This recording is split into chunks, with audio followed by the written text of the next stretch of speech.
Yeah, you know what it is. White and purple, white and purple, white and purple, white and purple. Yeah, you know what it is. White and purple, white and purple, white and purple, white and purple. Yeah, you know what it is. Collegeville High School, a champions.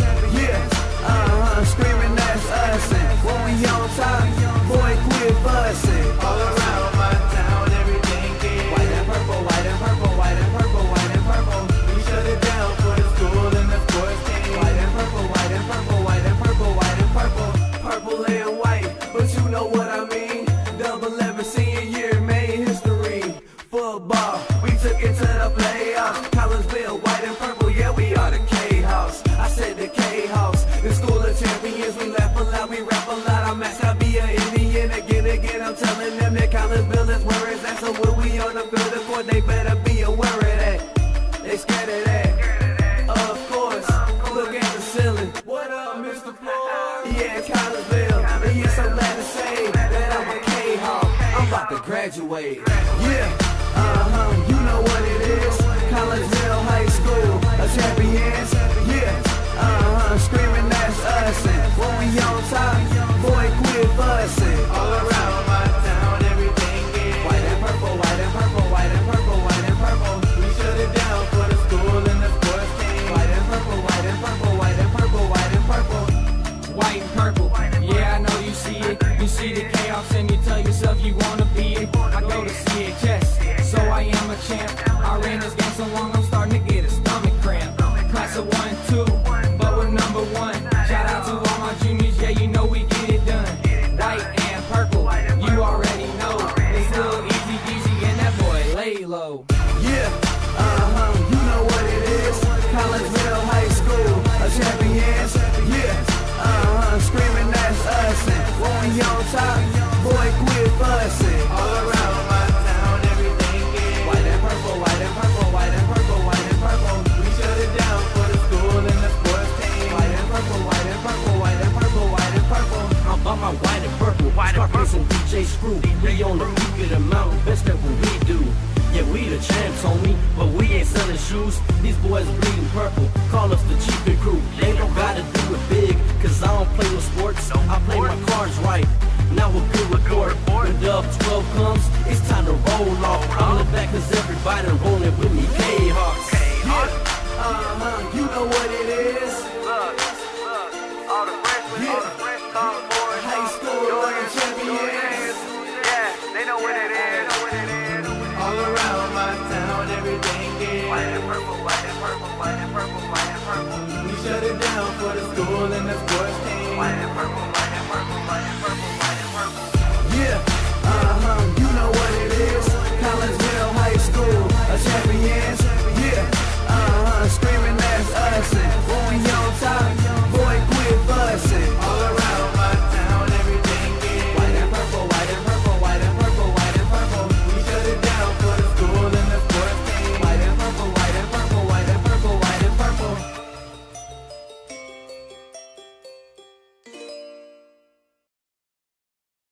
And a very good afternoon, everyone, and welcome to Fletcher Field here in Woodland Park in Collinsville. I am Todd Duke, and we have a little baseball action coming up for you today. The Strikeout Cancer Game as your Collinsville K-Hawks get ready to take on the Sacred Heart Griffin Cyclones. And once again, my name is Todd Duke. Welcome in to the pregame show brought to you today by Chiropractic Works in Collinsville, owned and operated by Dr. Chris McCluskey. He and his crew are focused on helping as many people as possible live high-quality lives all through chiropractic care and wellness. You can visit Dr. McCluskey at Chiropractic Works in Collinsville, 410 Regency Center, just off of the Beltline Road in Collinsville. Give them a call at 618-343-3602 or online at chiropracticworkscollinsville.com. Well, the Cats come into this contest with an overall record of 6-7 under their fourth-year head coach Brett Swipp, who has a record of 45-61. Sacred Heart Griffin, they are 10-1. They are coached by Nicholas Namovich. He is in his sixth year as the head coach at Sacred Heart Griffin, and he has a record of 95 wins and 39 losses. Well, Collinsville saw their three-game winning streak come to a halt yesterday with an 8-4 loss in a road game at Triad. The K-Hawks had wins over Breeze Central, Civic Memorial, and Staunton this past week to go along with a game at Ladue that was canceled due to wet field conditions on Tuesday. The Kahawks have won 4 of their last 6 games. In yesterday's loss at Triad, the Knights strung together 2-run innings in the first, second, and third. Collinsville picked up 2 runs in the top of the third to turn a 4-0 Triad lead into a bit of a closer game, with the Knights leading 4-2, but Triad would plate 2 more in the bottom of the inning to retake the 4-run advantage at 6-2. Triad would score 2 more runs in the bottom of the 5th for an 8-2 lead. Collinsville would add single runs in the 6th and the 7th innings for the 8-4 final. Senior Chris Alcorn went 2 for 2 at the plate with 2 walks, 2 hits, and 2 runs batted in. Alcorn was also on the mound later in the game. He gave up 4 runs in his 2 innings of pitching. The Cyclones went into yesterday's action with a perfect 10-0 record, but saw their 10-game win streak to the season come to a close with a 15-8 loss in Jackson, Illinois to Route Catholic High School. Route Catholic had a 5-1 lead heading into the 5th inning when Springfield Sacred Heart Griffin scored 5 runs in the top of the inning to take a 6-5 lead, but the Rockets would score 5 times in their half of the 5th and reclaim that lead at 10-6.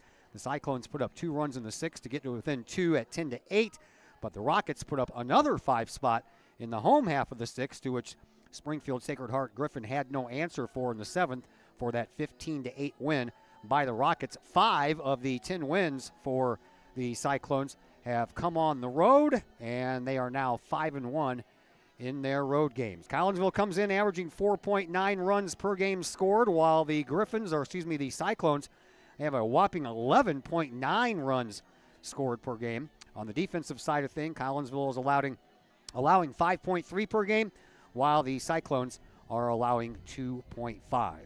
Had a chance a little while ago. We continue our senior interviews, and I caught up with senior Jace Medora. And my conversation with the Kahawk pitcher / second baseman will come your way after a timeout here on the Chiropractic Works pregame show on the Kahawk Sports Network. The Ortho Gold TRT tissue regeneration machine is revolutionary new technology. It's known as a shockwave machine. In the hospital setting, it's lithotripsy. The machine looks sort of like an ultrasound head, but it's much different technology. It drives sound waves into tissue at 3,500 miles an hour. It's a 3 to 5 minute non-invasive treatment. This is revolutionary technology. It's great for acute, which means, injured tissue.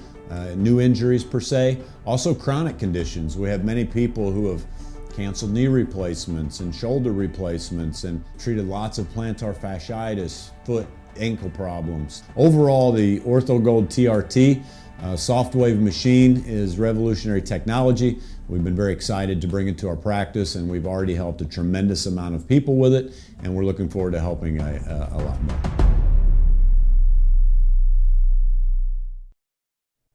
Herald Square and Cold Herald, 2 great additions to the Collinsville landscape. Next to the Old Herald Brewery and Distillery, Herald Square is a new outdoor multi-use event space in Collinsville. Concerts, fun and games, farmer markets, and so much more. Herald Square, a great space for Collinsville's future. And, just off the square's turf, Cold Herald, old-fashioned scooped ice cream gelato, house-made recipes, and premium sourced product. If you're over 21, ask about the good stuff at Cold Herald. Watch Collinsville grow. Herald Square and Cold Herald, 2 great new additions, only in Collinsville, Illinois. Got vinyl? Rich's Record Emporium in Uptown Collinsville can take care of all of your vinyl needs and more. You can peruse through thousands of records, from country to hard-to-find jazz, and classic rock is always in stock at Rich's Record Emporium.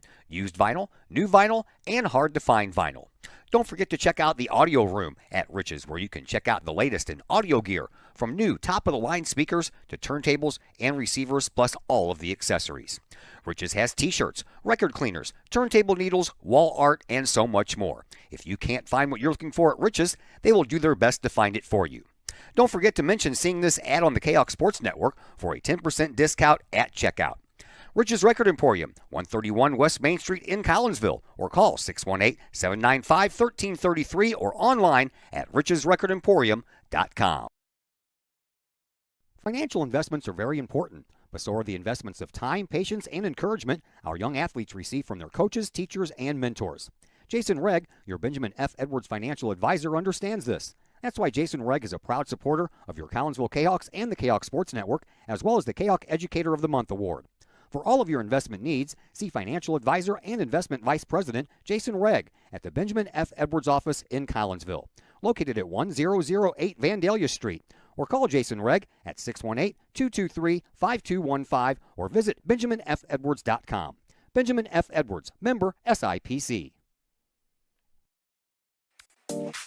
My name is Rayshawn Taylor, collegiate basketball player at SIUE. At the end of January, I had an ACL injury.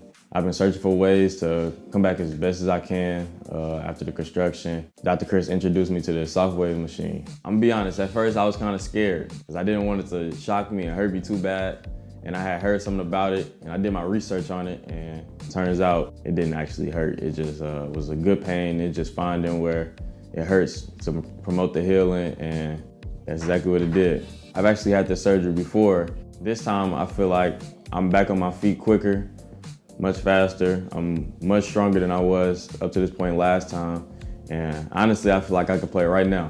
I'm excited to get back on the court. Thankful that Dr. Chris introduced me to this.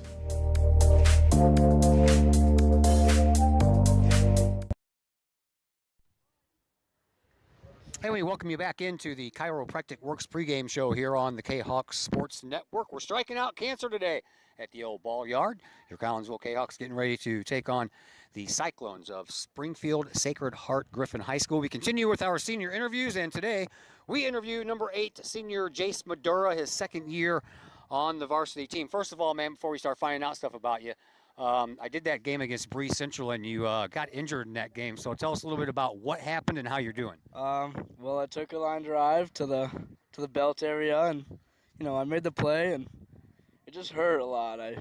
I walked it off, and the adrenaline wore off, and just went down and had to lay there for a little bit, and went to the ER, and luckily I was just fine, and they told me I could come back and play whenever I felt ready. All right, good. Glad to hear you're doing okay. All right, man, let's talk to us a little bit about your family. Who's involved? Moms, dads, brothers, sisters, and don't leave out the pets. My family's all involved. My mom and dad, they're always here supporting me. My sister sometimes. She does other things, though. So she's here when she makes it. I have a dog that she's very excited when we walk in the door. She's always barking, so that's nice. That keeps me happy. But, yeah, my mom, she's my biggest supporter. She's always here at the games, no matter what we're doing. She's a Booster Club member, so it's great that she can support me, and I know that she's doing everything she can to help me out. All right, tell me where the baseball journey started. How old were you, and who got you involved in baseball? It started at a really early age, probably 2. Ever since I got a bat in my hands, I was swinging it in the living room, breaking stuff like always. My dad was throwing me balls, and I was just hitting them, watching the Cardinals growing up, putting my stuff on, and my aunt used to watch me all the time, and I used to get ready and act like I was playing ball. All right, man, you are one of those rare individuals that not only pitch, but you also play the field. Obviously, you bat as well. What's your favorite part of baseball? Defense, offense, or pitching? Defense by far. I feel like that's where I make the most plays and where I look the best. Pitching I've always been a pitcher that throws slow, so it kind of throws them off, and that helps me out. Hitting, that's definitely the most difficult part for me. I find hitting struggling, but fielding, I love fielding. It's really easy, and I feel like I get the most work fielding. Those double plays are really fun, aren't they? Oh, yes, they are. All right, let's get to know you a little bit better. My favorite things category. What is your favorite sweet snack? Definitely the Airhead Bites. Any of those candies. I go into the gas station. There's about 5 of them. Whatever they have there, I usually grab them. Favorite salty snack? Ooh, pretzels. I don't really eat salty snacks, but there's always pretzels in my pantry, and I'll grab those sometimes. All right, favorite breakfast, lunch, or dinner? Definitely dinner. I feel like it has the most variety, and it's where I can sit down and sit with my family and talk about life. All right, man. So talking about dinner, what is the meal and who is cooking the meal? My mom always cooks. I really like her tacos. She makes really good tacos, but if we go out, it's definitely Colton's Steakhouse. I love steak. Well, that was my next question. What is your favorite restaurant? Would that be it? Colton's by far. That's a good place. All right, your favorite music genre. What is your favorite kind of music? It usually flips between country or rap. I go through phases, but usually country lasts the longest. Do you have a favorite group or artist in that country genre? I have about 3, Morgan Wallen, Zach Bryan, just whoever else I can find to put on. All right, let's talk about school for a little bit. Do you have a favorite class? Definitely PE. I love PE. It's just, I don't have to worry about it too much. It gives me a break in my day where I can just have fun and worry about myself rather than my grades or tests or stuff like that. That's always a plus. All right, what about your least favorite class? Math by far. I'm not really good at math or science, but I'm not taking science this year, but definitely math or science because, once again, those are the classes I have to worry about the most and put my most attention to.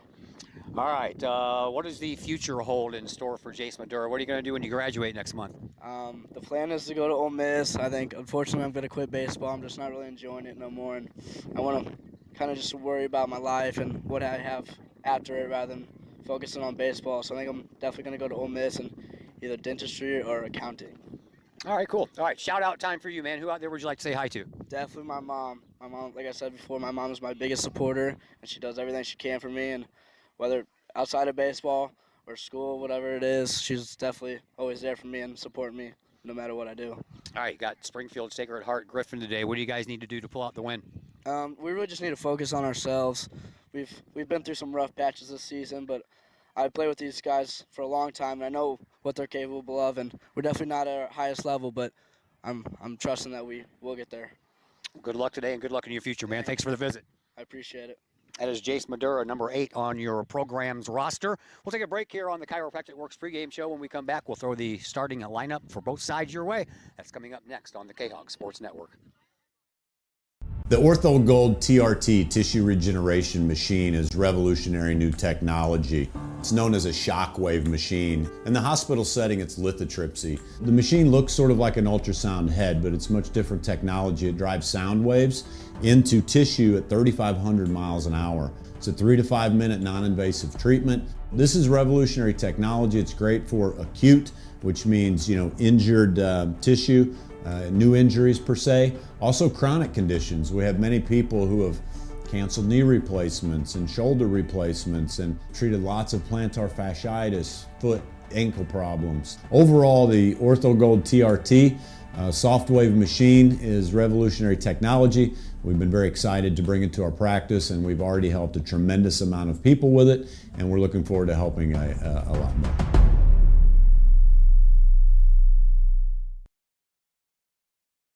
And we welcome you back here to Fletcher Field at Woodland Park. It is the Strikeout Cancer Game, where today they are honoring Alex Paz. And I turn things over now to Matt Clark on the PA.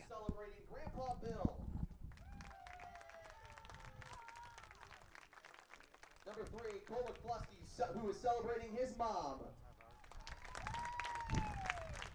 Number 5, Darren Pinnell, who's celebrating Uncle Tom. Number 6, Amari Berry, who is celebrating Tracy Lemp. Number 7, Luke Robinson, who is celebrating his dad. Number 8, Jace Madura, who is celebrating Grandpa Pop. Number 9, Adam Bobinet, who is celebrating his grandpa. Number 13, Chris Alcorn, who is celebrating his mom. Number 16, Bryce Lemp, who is celebrating Tracy Lemp. Number 20, Keaton Call, who is celebrating Papa Harry. Number 21, Ethan Bagwell, who is celebrating Tracy Lemp. Number 23, Blaine Martinez, who is celebrating Grandpa Pop. Number 26, Cameron Krause, who is celebrating Carl Fair. Number 27, Carson Farrell, who is celebrating Grandma G. Number 42, Carter Harrington, who is celebrating Mark Robinson. Number 43, Jake Carey, who is celebrating Grandpa Mike. Number 50, Mason Hartman, who is celebrating June Hartman. Number 55, Will Swift, who is celebrating Tyler Gifford. Number 59, Logan Odell, who is celebrating Vic Buck. Coach Craig Guchar, who is celebrating Brother Mike. Coach Casey Fair, who is celebrating Uncle Greg. Coach Matt Pomerantz, who is celebrating Coach Greg Guchar. Coach Chris Fair, who is celebrating Uncle Greg. And the head coach of the Kahawks, Brett Swift, who is celebrating William Swift Jr. and William Swift III. We now ask if you are able to please rise.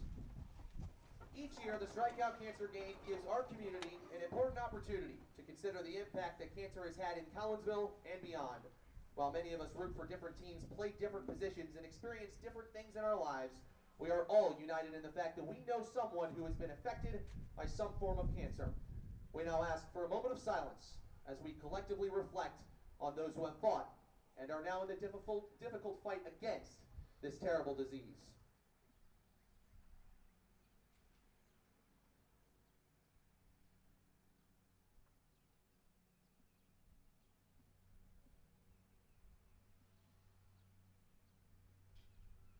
Thank you. You may be seated.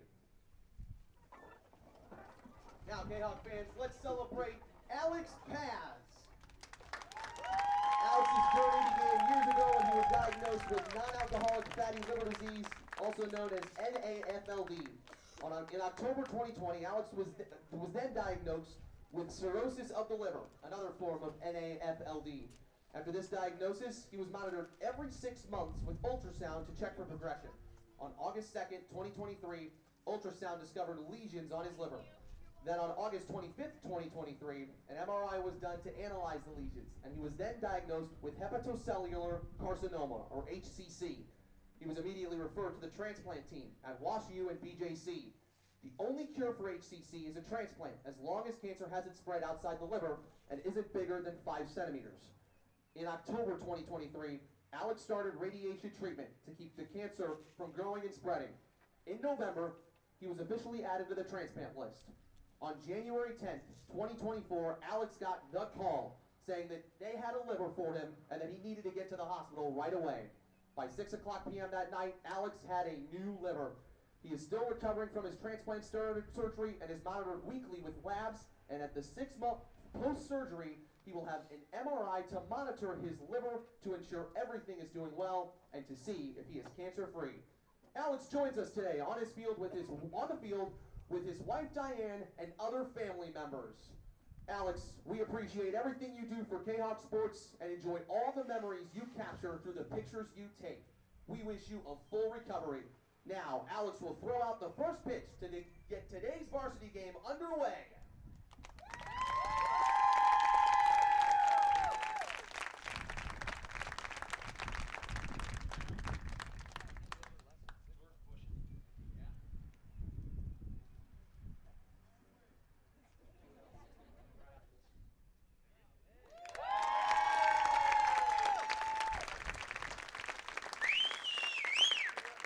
Thank you, Alex. Kahok Nation loves you. You'll never walk alone.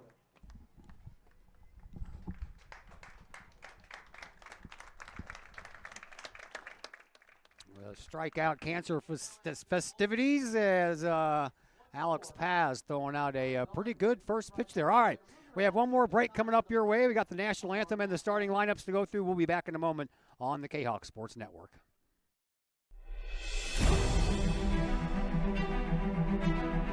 At Visionary Wealth Advisors, we empower you to see your future before it's your future, to create your inheritance,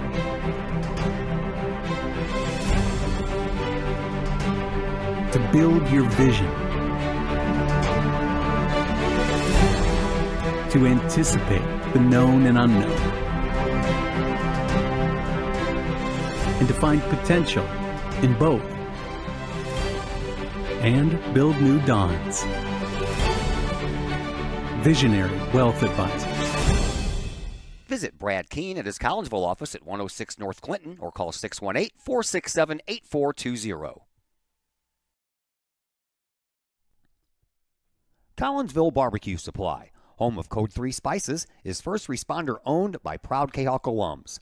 Located at 1966 Vandalia, Collinsville Barbecue Supply is your one-of-a-kind barbecue headquarters that focuses on everything barbecue and cooking, providing the best American-made barbecue grills, in-person class instruction, smokers, rubs, sauces, accessories, and cooking expertise from professional barbecue experts, including an in-house chef and pitmaster. Code 3 Spices provides award-winning sauces and rubs that supports our nation's first responder and military organizations that focus on the fallen, suicide prevention, and PTSD awareness. Stop on by, see the guys at Collinsville Barbecue Supply for all of your cooking and grilling needs. Collinsville Barbecue Supply, home of the 4-time world champion Patriot Sauce. Learn more about their products and mission in giving back to those who serve at collinsvillebarbecue.com or call 618-855-8855. We love to have you come work for the City of Collinsville. We have many positions available, from seasonal jobs to full-time opportunities in many of our departments. From police and fire to Gateway Center, Parks and Recreation, and City Hall.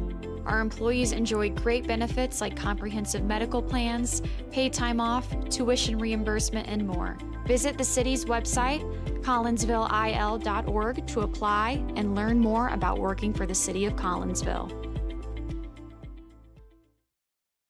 And once again, we welcome you back to Fletcher Field here at Woodland Park. We're just about ready for this game between Collinsville and Sacred Heart Griffin. And here, as promised, are your starting lineups. Ty Springer will lead things off here as we get going in the top of the first for Springfield Sacred Heart Griffin. He'll play center field. Will Lance will bat second and play first base for the Cyclones. Charlie Linderman playing shortstop and batting third. Jake Kepler is in the cleanup spot, playing right field. Batting in the 5-hole and doing the catching is Carson Butler. Thomas Lauterbach playing second base and batting sixth. Will Cody is the designated hitter, batting seventh. Batting eighth is Noah Jones, who plays third base, and Drew Ward plays left field and bats ninth. For Collinsville, when they come up to the plate in the bottom of the first, it'll be Carter Harrington leading off playing third base, followed by Adam Bovinet in the 2-hole. Playing first base, Chris Alcorn is in center field hitting third. Ethan Bagwell is the designated hitter, and he'll be hitting for the pitcher Bryce Limp. Keaton Call batting fifth, playing right field. Luke Robinson batting sixth and playing left field. Blaine Martinez is the shortstop, batting seventh. Batting eighth is Jake Carey, the catcher, and Jace Madura, our pregame guest, is batting ninth and playing second base. And I mentioned the DH, Will Cody, for Springfield Sacred Heart Griffin. He'll be batting for their pitcher, who is Gage Luttrell. Joining us on the other microphone today, one Dr. Chris McCluskey. How are you, sir? Well, it's Saturday, the sun's shining, and we have baseball to be played. So I'm in my happy place. Thanks for having me. Yeah, always nice to have you. We do a lot of games together. We don't get to do too many baseball games together, but I appreciate everything you do, man. Well, it's ironic because baseball happens to be really my true love. Oh, yeah, me too. I am total agreement there. All right, Bryce Limp is on the hill, and for Bryce on the year, he is making his fourth start. He's 1-0 with a 1.50 earned run average. Limp has struck out 13 and walked 4, and the first person that he will face is Ty Springer, the center fielder, who comes in batting .379, and the first pitch is underway right at 1:30. How about that? A 1:30 start that actually starts at 1:30. Yeah, how about that? That's whoever's producing this deal, give him some credit, huh? Yeah. All right, Limp had a pretty good game out the last time I saw him pitch. He had a 6 innings and got the win in that one. And Bryce has thrown well all year. Our starting pitching has been real good this year. We're sort of trying to figure things out of the bullpen. As you know, McCluskey, my son, came back Friday, and he's really anchors our bullpen. So that piece is probably in play, but a couple other bullpen slots are up for grabs. Yeah. Limp gets his first strike and a 2-1 count to Ty Springer. Ty Springer, Will Lance, and Charlie Linderman to bat here in this first inning. And the next pitch, a called strike on the outside corner. That will even things out at 2-2. We'll set the defense for you here after this 2-2 pitch by Bryce Limp to Ty Springer, and it is on the way. Just a little low and inside, full count. Luke Robinson is in left field. Chris Alcorn in center. Keaton Call is in right field. Around the horn, Carter Harrington at third base. Blaine Martinez at shortstop. Jace Madura at second. Adam Bovinet at first. And Bryce Limp is pitching to Jake Carey. 3-2 pitch coming from Bryce Limp to Ty Springer. And here it is. That one's up high, so we start off with a walk. Yeah, that first pitch strike is all too important, Ty. That's really the most important statistic for a pitcher. And want your first pitch strike percentage to be 70% above to really enjoy success throughout a game. Here is Will Lance, the first baseman. He comes in batting .484.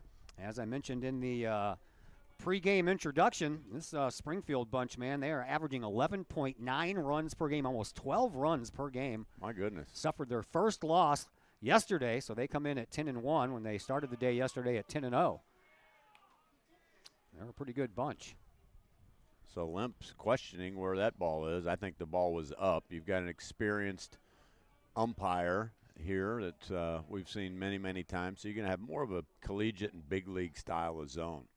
Pitch is high and outside, so Limp struggling to find his command here early on. He was throwing darts up there the last game I did out here with him pitching. Yeah, it's early in the game. Sometimes a starter just needs to get settled in, and you hope to do that before you allow too much damage or base runners. 2-0 the count. Runner at first base, and they got him picked off, and the runner is going to be out. Yeah, he tagged him. No! What? No. No, he tagged him very clearly. Yeah. I don't know why the fielding umpire is asking the home plate umpire for help on that call. Somebody said something nasty from the fan stands. And yeah, he's out. All right, he's out. Okay. That makes a little bit more sense. I think what happened was the field umpire was behind Bobinette when he tagged him, and he couldn't see the tag, so he relied on the home plate umpire who was able to see the tag. Yeah. It's actually exactly what you're supposed to do, right? If you're out of position, you ask a guy who was in position, and you get the call right. Yeah. He was obviously tagged. I don't know why their coach is well, lobbying. and then Springer kind of backed up and, headed back toward right field to try to avoid the tag, so it could have been an out of the baseline call too. You're not, and when you get picked off like that, you're not going to get the benefit of the doubt, right? No. There's a nice pitch. 2-1 now the count to Will Lance, and the bases are now empty with one out. Here in the top of the first, Limp looks in. Lefty, he usually works pretty quickly. Here's the next pitch, and that one is also a called strike on the outside corner, 2-2. Yeah, he got away with one there. That last pitch, it was a strike. I mean, it was below the knees, so there's your big league zone. Yeah. Which I don't mind because it keeps the ball out of the air. Limp still trying to find that strike zone there. And another full count pitch. Had Ty Springer at a full count, lost him. And the next pitch is up high, lost him as well. So Lance will go down to first base. So that pickoff play is huge right now because there could be runners on first and second with no one out. That's right. The thing you got to watch here, issuing walks, is your pitch count, right? We want Bryce to go 5-6 innings, so you need to have 10 to 15 pitches an inning. He's probably already at, 15 pitches. That brings up Charlie Linderman, batting an even .500 on the year. The Cyclone shortstop is. Here's the pitch, and that one's in there for a called strike. How about a double play ball? That'd be nice. Collinsville has turned 3 double plays on the year, though, so far. Call that a little baseball breakfast, Todd. Yeah. 2 over easy. 0-1 the count. Runner on first base, 1 away. Limp works from the stretch now. Checks on his runner at first, brings one home, and that one's in the dirt. Went right through the leg somehow or another of Linderman. So a wild pitch will move Lance down to second base, and early on here, Limp does not have control. No, Sacred Heart beneficiary of now a runner in scoring position based on that last wild pitch. Limp will be charged with that, not the catcher Jake Carey. Now he wants to talk things over with Jake Carey and try to get on the same page with these pitch calls here. Cardinals are playing their second game of the year at home in Busch Stadium against the Miami Marlins, and scoreless after 1 inning of play thus far. Stephen Matt's on the mound for the Cardinals. Softball team was in action today. At last check, they were down 5-1. 8-1 loss, Zach Roseman says. JV team played the first game here this morning, and they won 4-0. Swing and a base hit that's going to drop right down in front of Luke Robinson. They're going to hold the runner at third base. And now the runner will go down to second base, and Carey bluffed the throw. Yeah, that ball's got to go to second base out of left fielder Robinson. You know, when you just kind of be aware that everything happens pretty quickly, but the coach held up the third base runner, so we should have had somebody screaming 2-2-2, because now instead of keeping the guy who hit the ball, the batter, on first base, he's now in scoring position as well. So a base hit probably scores 2 instead of 1. That'll bring up Jake Kepler, who's batting .562 on the year. That's a pretty robust Good average. Lord, these kids' batting average. I know. Well, look at this guy's as big as a house. Yeah, he is. He's a pretty big kid. 0-1 the count. Limp trying to battle back here. Runners on second and third and one away, and a bouncing ball that's going to be handled by Harrington. His only play is going to be to first base. It's in time for the out, and Lance comes home from third to score, and the Cyclones are up 1-0. That was a real nice play by Carter Harrington. You know, we call those plays a swinging bunt, right? It was a full swing, but the ball came off like a bunt, and Carter had to cover a lot of ground and get rid of the ball quickly, and he showed off that hose to get it over to Bobinette for the out. That will bring up the catcher, Carson Butler, batting .261 on the year. That's a little better of a batting average. Limp ready to go from the stretch again. Pitches one in there for a called strike. So it'd be nice to get out of this with only 1 run scored against. Yeah, Limp's starting to settle in and find his rhythm, you know, and like I said, we get out of here with little damage, we'll take it. Yeah. Runner at third base just 90 feet away. 2 outs. Here comes the 0-1. Swing and a miss. Now you got him where you want him, Bryce. Kahawks are out there in their strikeout cancer T-shirts. They have names and numbers on the back in white. White trousers and purple caps. And the 0-2 up high. Springfield, their primary colors are gold and black, so they're wearing their black jerseys today. Have numbers on the fronts and the backs in gold. And they have the word Cyclones written across the fronts of those jerseys. A little bit of a breeze. It's coming in from the left field corner right into the press box. About 8 to 10 miles per hour today. Swinging a foul ball that's right in front of the Kahawk dugout. 312 down the third base line. 310 down the first base line. 360 in the left center field gap. 375, the biggest part of this ballpark, in the right center field gap, and about 370 to straightaway center field. Short porches, deep power alleys. Yep. Limp, he's ready with the 1-2. Runner at third, 2 out. Here it is, and that one's high, and that'll even the count at 2-2. Now you got to make a pitch. Don't want to run the count full with 2 outs and a runner on third, so even if you pitch to contact, you got to put something in the strike zone here. Ran the count full to the first 2 batters he faced. Limp trying not to do that here. Here comes the 2-2. Swinging a foul ball down the third baseline. That was a rocket shot there. Yeah, he left that curveball elevated, got away with a mistake there. Sacred Heart Griffin batter was just a little bit earlier. That could have spelled trouble for the Kahawks. Yep.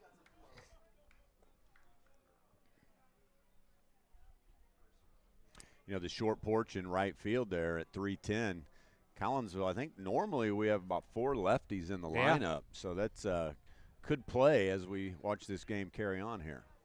2-2 the count, 2 outs. Runner on third as well. 1-0 in favor of Springfield Sacred Heart Griffin. And here's the pitch, and another foul ball. This one back to the screen. Limp goes back to the fastball, low and away. Tried with the curveball. First 2-2 count. Left it elevated, end up a foul ball. So we'll see if Limp decides to go back to the deuce. I bet he will. From the stretch, Limp brings it home, and that one's in the dirt. Nice block there by Carey to keep that runner at third base. Limp spikes the ball about 10 feet out in front of home plate again. So I don't know if he's having some grip issues or some traction issues, but usually there's something happening when you're spiking baseballs. Well, I'm a little chilly, but I'm sure they're not. They're out in the sunshine. And they're teenagers. We should cut a hole in the roof, Todd. Yeah. Skylight. 3-2. That's the count. And Limp from the stretch. He pitches. Good pitch. Oh, he yes, got sir. him. Got Carson Butler looking at the third strike and the third out of the inning. So 1 run comes across on 1 base hit, 1 base runner left on base. We will head to the home half of the first inning.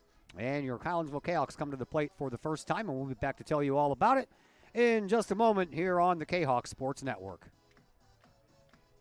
Looking for a more upscale place to have a few drinks and some great food? Look no further than the Speakeasy Parlor in Maryville. Come inside for some one-of-a-kind crafted cocktails and some elevated bar food that highlights fresh ingredients. Then, try your luck in the private slot machine room. And don't forget to check out the Speakeasy sister company, Plan Shop Live, just 3 doors down. Plan Shop Live is a health-focused lunch cafe open Tuesday through Friday from 11 to 3. Speakeasy Parlor, 2713 North Center Street in Maryville. Open 7 days a week with happy hour specials during the week from 5 to 7 p.m. Speakeasy Parlor in Maryville, 618-205-3540. No one likes a dirty house. It's work that almost no one wants to do. Why not get someone to do that work for you? Kara Gray with Rags to Riches Cleaning Service would love to take that task off your to-do list. Kara is a homegrown Collinsville High School graduate and the owner of Rags to Riches. From floors to ceilings, from baseboards to light fixtures, Rags to Riches can clean them all. No job is too big or too small. Call Kara Gray at Rags to Riches Cleaning Service to schedule a free estimate today at 618-979-9634 or visit Rags to Riches Cleaning Service on Facebook. Welcome back here to Fletcher Field at Woodland Park. Bottom of the first inning. Cyclones scored a run in the top of the first. They lead 1-0, and Collinsville coming up to the plate for the first time. Well, they will face Gage Luttrell, who has pitched 9 2/3 innings so far in the year and has a 7.24 earned run average. Carter Harrington will be the first Kahawk to face Luttrell, and Harrington, he comes in batting .303 with a couple of home runs and 9 runs batted in. He and Ethan Bagwell share the lead in the home run department with 2 each. And Luttrell is ready to pitch, and Collinsville's half of the first inning gets underway with one a little high and inside to Carter Harrington. It'll be Harrington, Bobinet, and Alcorn here in the first. And the righty Luttrell pitches, and a swing. High fly ball out to Jake Kepler, and Kepler makes the catch for out number 1. Let's go ahead and set the defense here for you for Springfield Sacred Heart Griffin. And in left field, you have Drew Ward. In center field, Ty Springer. Just told you about Jake Kepler. Out in right field, Noah Jones is at third base. Charlie Linderman at shortstop. Thomas Louderback at second base. Will Lance is at first base. And Luttrell is pitching to Carson Butler. Here is Adam Bovinet, the first baseman for Collinsville. And he'll look at one a little bit outside. Bovinet coming into the year is batting .432. He leads the club in the batting average department. Looks at one low and inside this time, and Bovinet with 14 runs batted in. Has a couple of doubles to go along with his 14 base hits. And Bovinet from the left-hand side awaits the 2-0 from the righty Luttrell. Swinging a bouncing ball to the first baseman. Will Lance is up with it, and he'll take it himself for out number 2. Yep, Adam just rolled his wrists over on that, just got above the baseball. Adam has probably the purest swing, maybe one of them in the area actually, certainly on the Kahawk Club. He's got, his swing has D1 potential on it, which is, that's saying a lot. Here's Chris Alcorn. Alcorn comes in batting .324 with 8 runs batted in. He'll roll one down the first base side, but that one stays on the right side of the foul line. Ethan Bagwell, the designated hitter, waits on deck, the big Mizzou recruit. Pitched just 1 inning yesterday against Triad. Saving that arm for that Tuesday Southwestern Conference opener at Belleville West. Yeah, he was on a 30 pitch count limit, and unfortunately the first inning went, I think, 37 pitches, so that was all she wrote. It was just sort of a cold, windy day. Nothing felt right. Another chance for Kepler out in right field, and he'll make the catch, and the Kahawks go down 1-2-3 here in inning number 1, and we will head to the top of the second inning with the Cyclones leading by a score of 1-0, and we'll be back to tell you about the new inning after we take a timeout here on the Kahawk Sports Network. All Pro Tees in Caseyville is your place for custom apparel and has been for over 20 years now. Why? All Pro Tees can handle any size project, big or small, and they specialize in large group orders. At All Pro Tees, quality is number 1 on their list of priorities, as is evident by their excellent service staff. Did we mention All Pro Tees has over 20 years of experience? They can even help with fundraisers and event merchandising for your group. And of course, All Pro Tees is your destination for everything Collinsville Kahawks. So for all of your apparel needs, for civic groups, sports teams, business outings, or even a family reunion, your apparel needs stop at All Pro Tees. All Pro Tees in Caseyville at 2240 South Morrison Avenue. Online at allprotees.com. Right across the street from Kahok Stadium. All Pro Tees, 618-344-2200.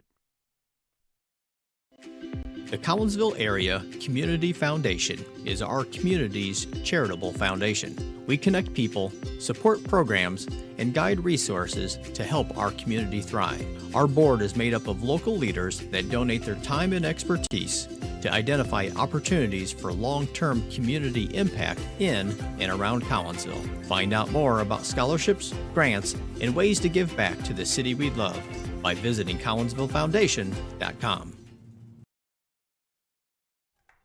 Thomas Louderback will lead things off here for Springfield Sacred Heart Griffin. It'll be the 6, 7, and 8 hitters. If anyone can get on, the number 9 man, Drew Ward, will have a chance to bat. As Bryce Limp goes back to work, the lefty throws one in there, and it's a called strike. He's looking like he's found his control a little bit. Yeah, Bryce has settled in, and again, that first pitch strike is just huge for so many things. Statistically speaking, you throw a first pitch strike, the batter's average goes down 100 points. You throw a first pitch ball, it goes up 100 points. Well, the second pitch was a ball. What's the stats on that? Now we're back even, Todd. Okay. 1-1 the count to Louderback. Comes in batting .333. There's one that's outside. And Louderback is ahead in the count 2-1. Looks like Collinsville already shows some action in the bullpen. Can't tell if that's sophomore Logan Odell. Is that who that looks like, Todd? Looks like it. I think so. Just in case. 2-2 the count. And a pitch and a swing and a miss. And down on strikes goes Louderback. 2 strikeouts in the game for Limp. Actually back-to-back as he struck out Carson Butler to end the first. Very nice curveball. That thing just fell right off the table. Batter knew it right when he started to swing. He didn't have a chance. There is Will Cody, the designated hitter, batting .333 also. So back-to-back .333 hitters to face Bryce Limp. And the lefty ready to go to the lefty at the plate. And a swing and a miss by Will Cody. Noah James, the third baseman, waits on deck. If Bryce can keep this curveball working like this, that's his bread and butter. It's going to be a long rest of the day for the Griffins. I'll tell you what, though, it's not too bad when you're 7 holes batting .333. Yeah, no doubt there. You're in pretty good shape. Limp ready with the next. Swing and a miss. There's that curveball. Get ready, fellas. Limp likes to work quick. I like that he likes to work quick. That one stays a little high. The off-speed delivery never dropped. 2-2 the count. 1 out. Top of the second. 1-0 in favor of the Cyclones. Limp brings home the 2-2. Swing and a miss. Down on strikes. Catcher dropped the ball, but throws down to first base in time for out number 2. So 3 strikeouts in the game, all 3 coming in a row, and that will bring up Noah Jones, the third baseman, who's batting .158 on the year. You know, I like that decision. That's everybody thought a fastball was coming at 2-2, and he had missed on 2 curveballs. And Bryce had the guts to go right back with another curveball and just simply fooled the batter. Limp ready to go. The pitch to the third baseman. That one stays a little low. Ball 1. American flag down the first base line, just kind of rocking back and forth there. Picks up just a little bit every once in a while, but not as bad as it was earlier in the week when we had 40, 50-mile-an-hour winds. Thursday night, I went home frozen, Tom. I'm telling you, man. I was frozen. Yeah, I came home from a softball game. I was frozen as well. Umpire walking out saying something to Bryce Limp. Not sure what that's all about. Gave him a baseball. Okay. I'm sure he had something to tell him as well. Probably warned him about working too quick. Yeah.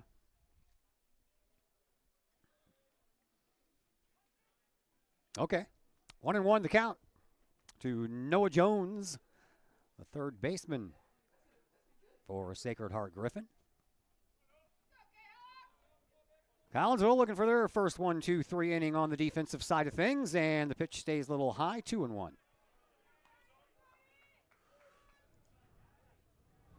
got Jace Madura heavily shaded up into the hole to try to rob a base. Oh, right into the glove of Harrington on a line shot.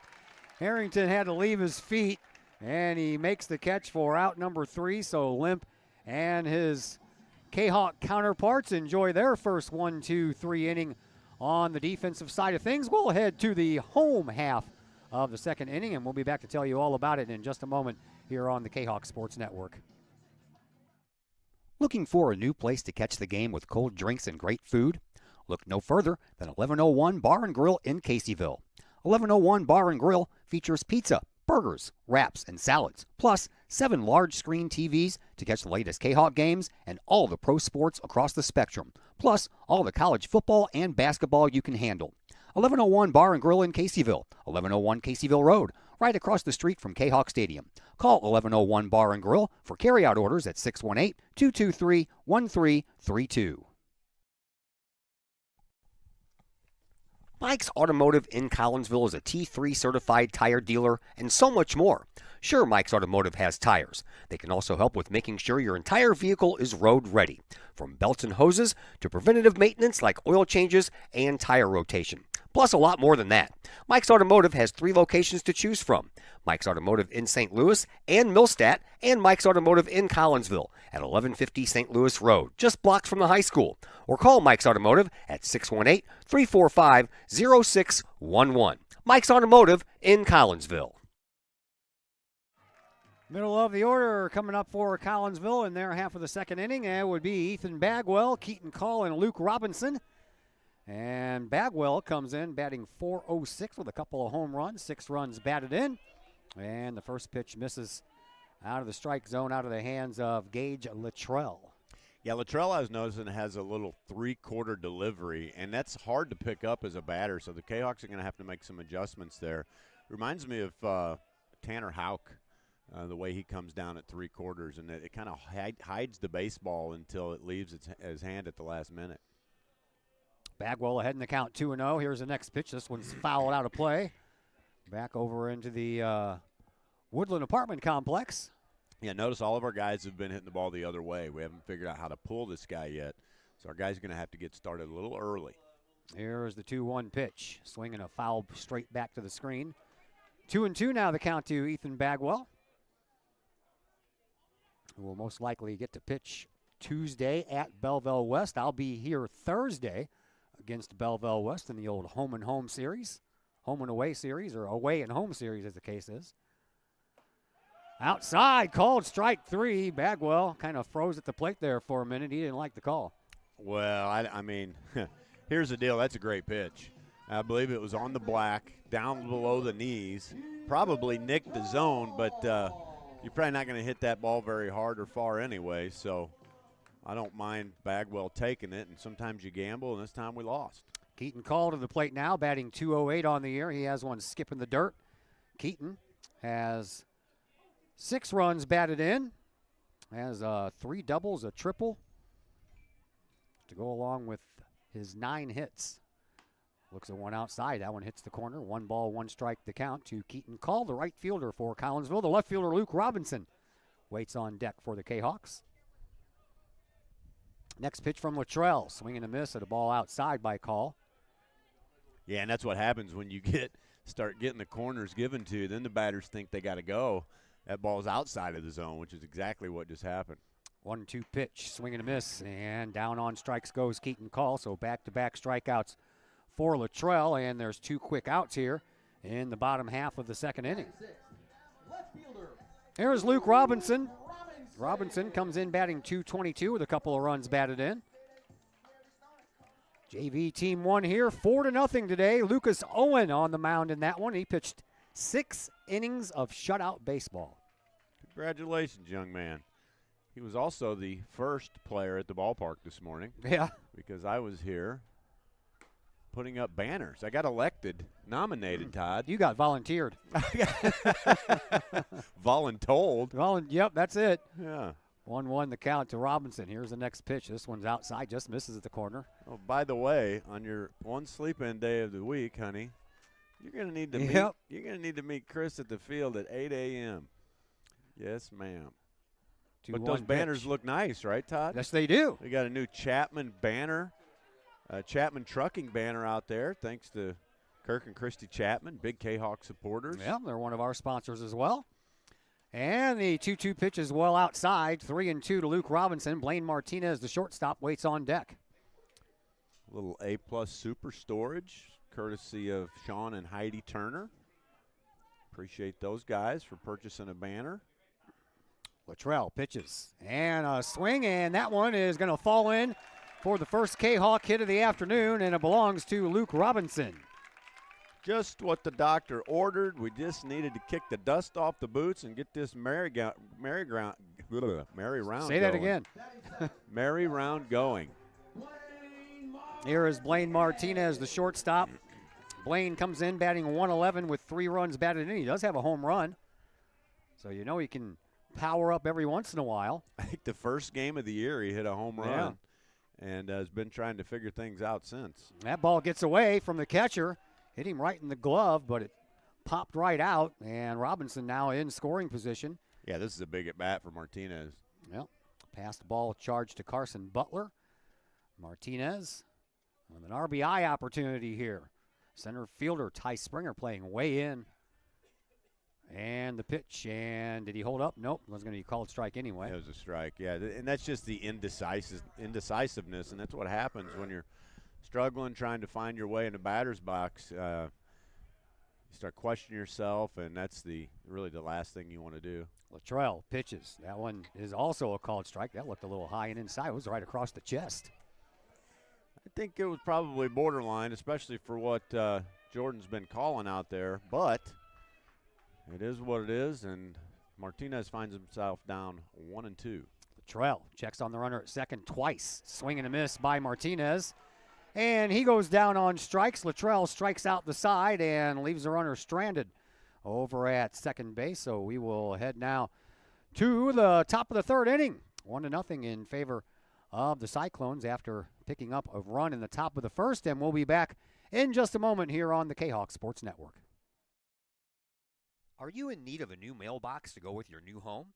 How about a new mailbox to replace your old one? Look no further than Big Dick's Brick Mailboxes in Collinsville. From economy to custom, Big Dick's Brick Mailboxes can create a mailbox that suits your needs. Big Dick's Brick Mailboxes is licensed and insured. They use only high-quality materials and offer a satisfaction guarantee policy. Big Dick's Brick Mailboxes can also make your very own axe throwing set, hanging or standing. Whether you need that axe throwing set or a new mailbox, you need Big Dick's Brick Mailboxes in Collinsville. For more information, get a hold of Big Dick's Brick Mailboxes at 618-680-0208 or online at needanewmailbox.com. Chapman Trucking, LLC. Chapman Trucking is a local Collinsville business owned and operated by 1994 Collinsville graduate Christy Chapman.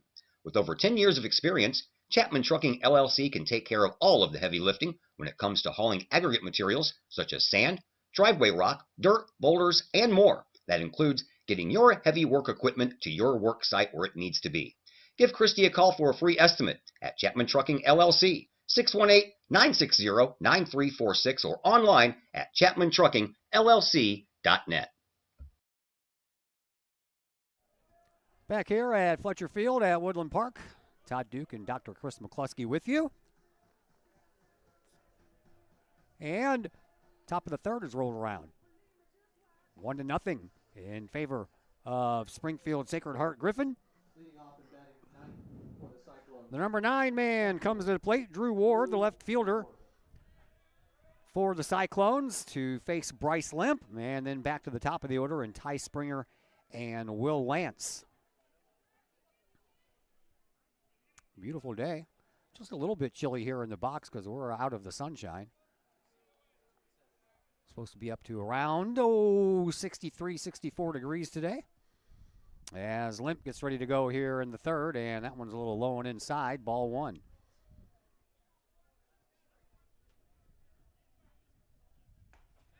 Next pitch, swing and a miss.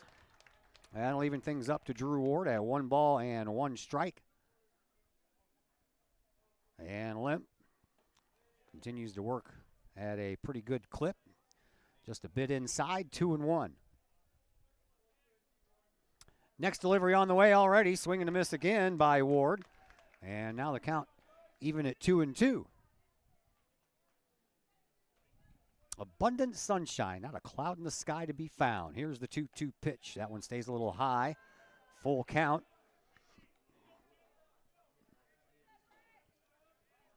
Limp will now go off the back of the mound and tug on the uniform for a little bit. And he's ready with the next, and it's inside. He walked him. Third walk given up by Limp here this afternoon. To the top of the order, center fielder, Ty Springer. Leadoff walks, never a good idea. Ty Springer, who received a leadoff walk in the first inning and then was picked off. Or else things could have been a little worse than the one run that did come across the score for the Cyclones. So Limp to the stretch, checks on his runner, runner goes, here's the pitch. It's a called strike and the throw is not in time, and a stolen base for Drew Ward.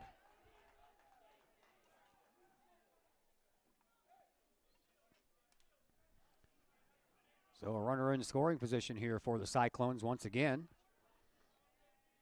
Springer took that pitch right down the middle. Shortstop Blaine Martinez trying to do his best to hold Ward close to second base. Limp from the stretch, checks on Ward, checks on him again, and brings one home, a bunt. And that one hit the batter, but he was still standing in the batter's box, so it's just a strike. 0-2 now the count to Ty Springer.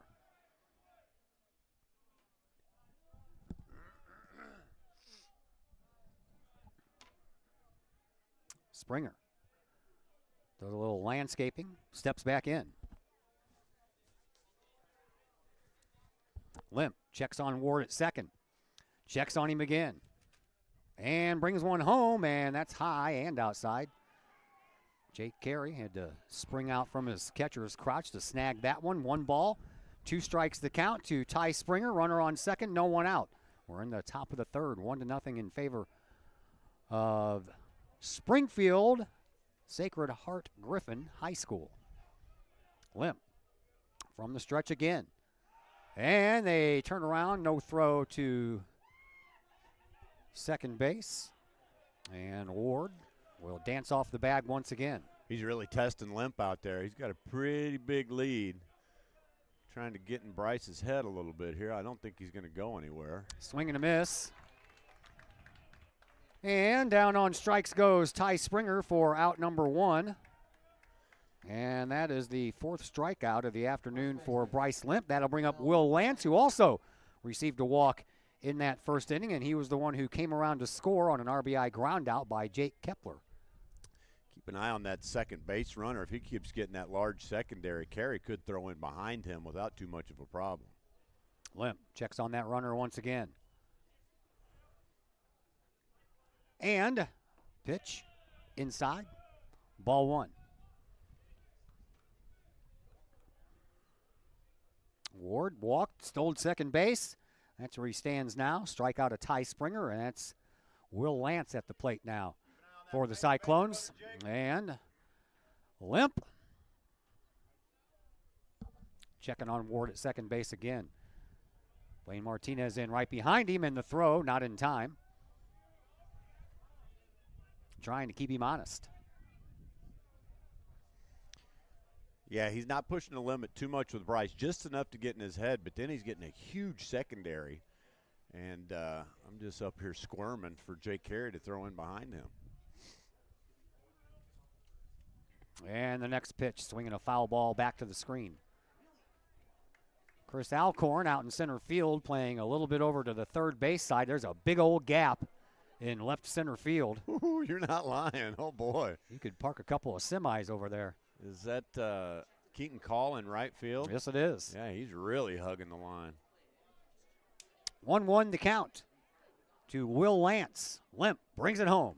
Inside. Called strike. General rule is if you're playing even up, if you draw a line between third base and second base and extend it to the outfield, that's where your right fielder goes. A line between first base and second base extends to your left fielder. So both of our outfielders are shaded toward the line. Keaton Kahok quite a bit. 1-2 pitch inside, and leaving things out at 2-2.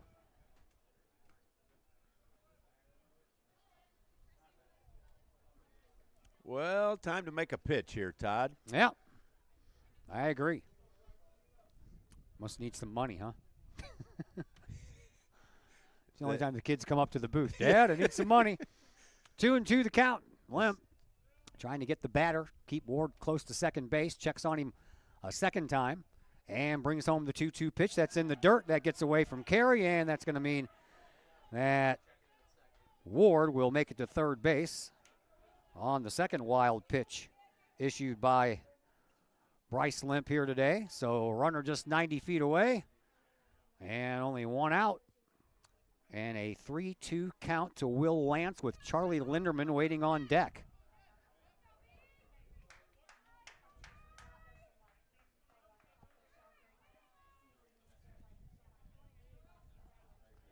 Limp now has the runner at third base to deal with. And the lefty brings home the 3-2, swinging a high fly ball that's out of play.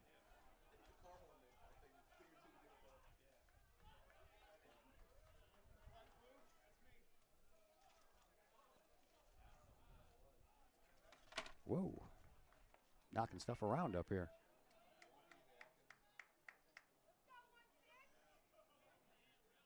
Bryce Limp ready with another 3-2 pitch. It's on the way. High pop fly. On the move is Keaton Call. Out in right field. He makes the catch. Runner goes. Here comes the throw, and it's going to get past Carey. And it's 2-0 now in favor of the Cyclones. Pretty good throw by right fielder Keaton Call. One-hopped it. It's a little wide, but the catcher Carey's got to come up with that ball. Give Keaton Call a shot at a putout. So out number 2 is an RBI sacrifice by Will Lance. Bases are empty, 2 away. Here is Charlie Linderman, who singled and was stranded at third his first time up, and he swings right through the first pitch. 0-1.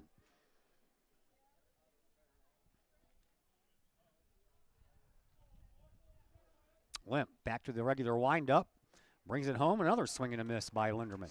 Nice pitch by Bryce. See, that's good baseball awareness out of Sacred Heart.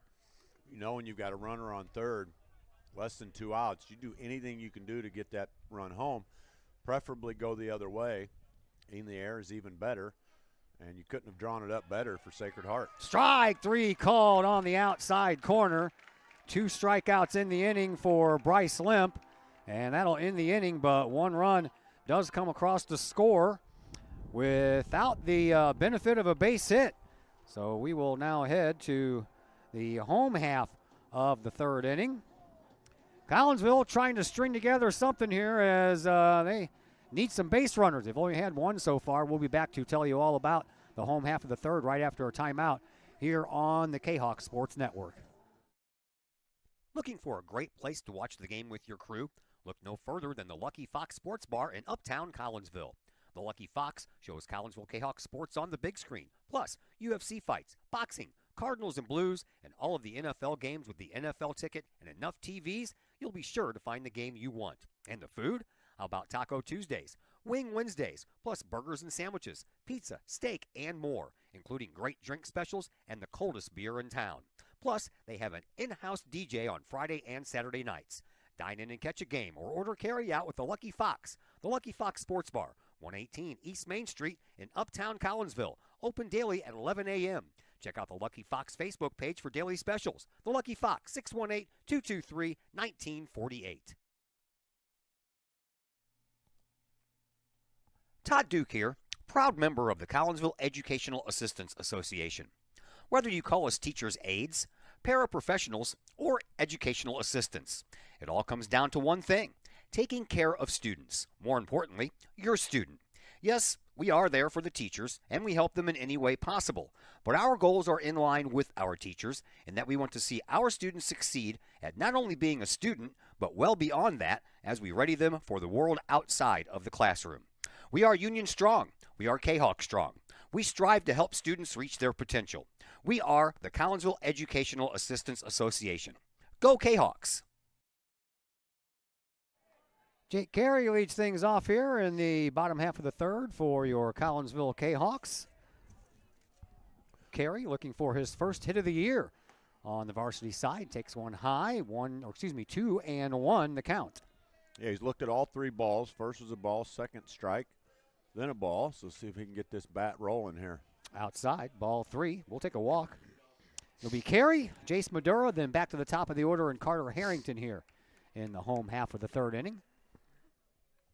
I'm surprised Jason Madura is batting 9th. He's got one of the top 3 or 4 averages on the team this year. Full count now to Jake Carey. And the pitch from Luttrell, swinging a foul ball out of play. And we'll do it all over again.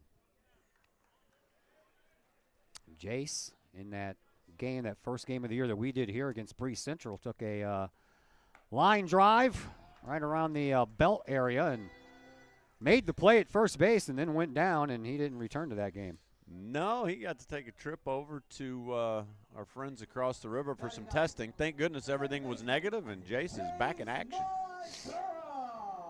That was the 4th strikeout of the afternoon for Luttrell, and that'll bring up Jace Madura. Madura batting .333 on the year.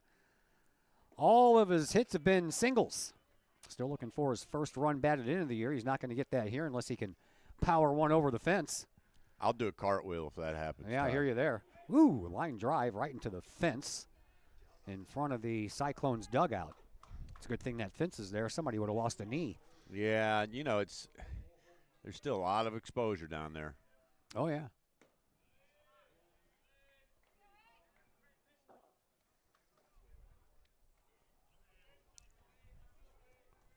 Luttrell, he's working quickly. Gets one right back to him. He'll slowly run over and then underhand it to the first baseman, Will Lance, for out number 2. Back to the top of the order, Carter Harrington, who flew out to Jake Kepler in right field his first time up. To the top of the order, third baseman, Carter Harrington. I believe the Kahawks have just 1 hit on the afternoon, if I remember correctly. They do. Luke Robinson. Yeah. We're in the third, so there's still some time left. But, you know, high school baseball only scheduled for 7, so that means we're almost halfway through. Still no score over at Busch Stadium as they're into the 3rd inning over there. We're into the 3rd inning here as well. Luttrell ready, and this one's inside. 2-1 now the count to Harrington. Harrington in the driver's seat here now. He can be selective, narrow what he's looking for. Pitch high, ball 3. Now he's really in the driver's seat. This is what they call a hitter's count, Todd. That it is. You're looking for one specific pitch, and there it is. And right through the third base side. That will go into the books as our second base hit of the day. Diving try by Noah Jones. First baseman, Adam Bobinet. And here is Adam Bobinet, who grounded out unassisted to the first baseman Will Lance, his first time up. And a runner at first and 1 out. Back to the stretch goes Luttrell. Bobinet, the lefty against the righty. Swing and a miss. Woo, Bobinet was drooling on that one. He's got his eyes on the, what is that, California Avenue out there past the right field fence. Sure is. You got to see it and hit it first. Throw over to first base, and back in with the head first slide is Carter Harrington. He's down at first. Adam Bobinet, his very first varsity at bat ever, parked a ball on California Avenue. It was awesome as a freshman. Those are always nice to remember. Oh, man. 2 outs, runner at first. Here's the 0-1, and that one's in the dirt, and it gets away from the catcher, who gets out and throws it, and a nice backup job there by Louderback, the second baseman, as that sailed over the head of Charlie Linderman, who was covering the bag at second base. They just tried the old hidden ball trick on us, Todd. Yeah. I don't see that very often. But Collinsville has a runner in scoring position, so big 2-out at bat for Bobinet with the Kahawks trying to generate some positives in the score category. Strike on the outside corner. Bobinet in a 1-2 hole. It's behind in the counts, and now normally you would just shorten up, but with 2 outs and a runner in scoring position, you probably just go ahead and let her fly here. Luttrell steps off.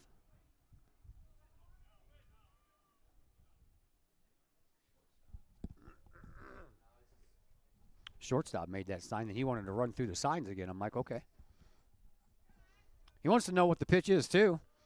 And the 1-2 delivery from Luttrell to Bobinet on the way, swinging a foul ball out of play. We'll do it over. He might have been tipped off that Harrington, the offensive runner on second, was relaying signs to Bobinet, because that's a pretty common thing to do, especially at this level. 1 ball, 2 strikes to count to the Kahok first baseman, Adam Bobinet. Here's the next pitch. Swinging a base hit, maybe. Oh, what a bounce that was. Underhand as Luttrell covers. And that was a nice piece of play there by Will Lance and Gage Luttrell as the play goes 3-1 for the putout. And the last out of the inning means Collinsville will fall a little short. And we will head to the top of the 4th inning. And we have a timeout coming your way, and we'll be back to tell you all about the 4th inning after that timeout here on the Kahok Sports Network. Schaefer Excavating and Demolition in Pontoon Beach provides complete commercial, industrial, and residential demolition and excavating services. Schaefer Excavating and Demolition is family owned and operated by former Kahawks since 1980 and have over 4 decades serving the Metro East. Schaefer Excavating and Demolition is your choice for quality and experienced work at a reasonable price. Schaefer's does jobs of any size, whether digging for water and sewer lines, site preparation, or building demolition. Schaefer's can do it all. Schaefer's Excavating and Demolition also sells backfill, topsoil, loam, and other materials. Licensed, bonded, and insured, from earth moving and land clearing to building and demolition and road construction to septic and sewer system work. Call the experienced crew at Schaefer Excavating and Demolition, 618-931-6237. Old Herald Brewery and Distillery in Collinsville produces their own spirits and beer on site, right at the restaurant. Pair that with some of the most unique menu items around the entire metro area, and you can see why they are such a hit. They can handle you and your family, or they can handle you and your group. Throw in the occasional live entertainment, and you can see why Old Herald Brewery and Distillery is a must-stop destination in Collinsville. Old Herald Brewery and Distillery, 115 East Clay Street in Collinsville, 618-855-8027, or online at oldheraldbrewing.com. Jake Kepler will lead things off here for Sacred Heart Griffin as we have made it to the top of the 4th. We're in the 4th inning at Busch Stadium as well, and Jordan Walker with an RBI single that scores Yvonne Herrera. And the Cardinals have a 1-0 lead at Busch Stadium in their 2nd home game of the year. Here, it is 2-0 in favor of Springfield.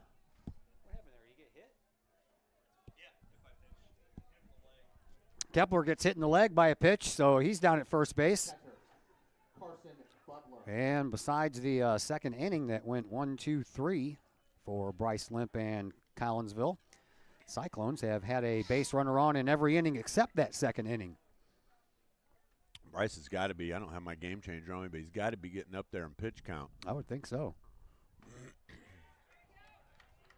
Nobody in the pen for Collinsville, but they might have Odell Warm already and ready to go. Carson Butler was a strikeout victim his first time up. He got caught looking at a called 3rd strike to end the 1st inning.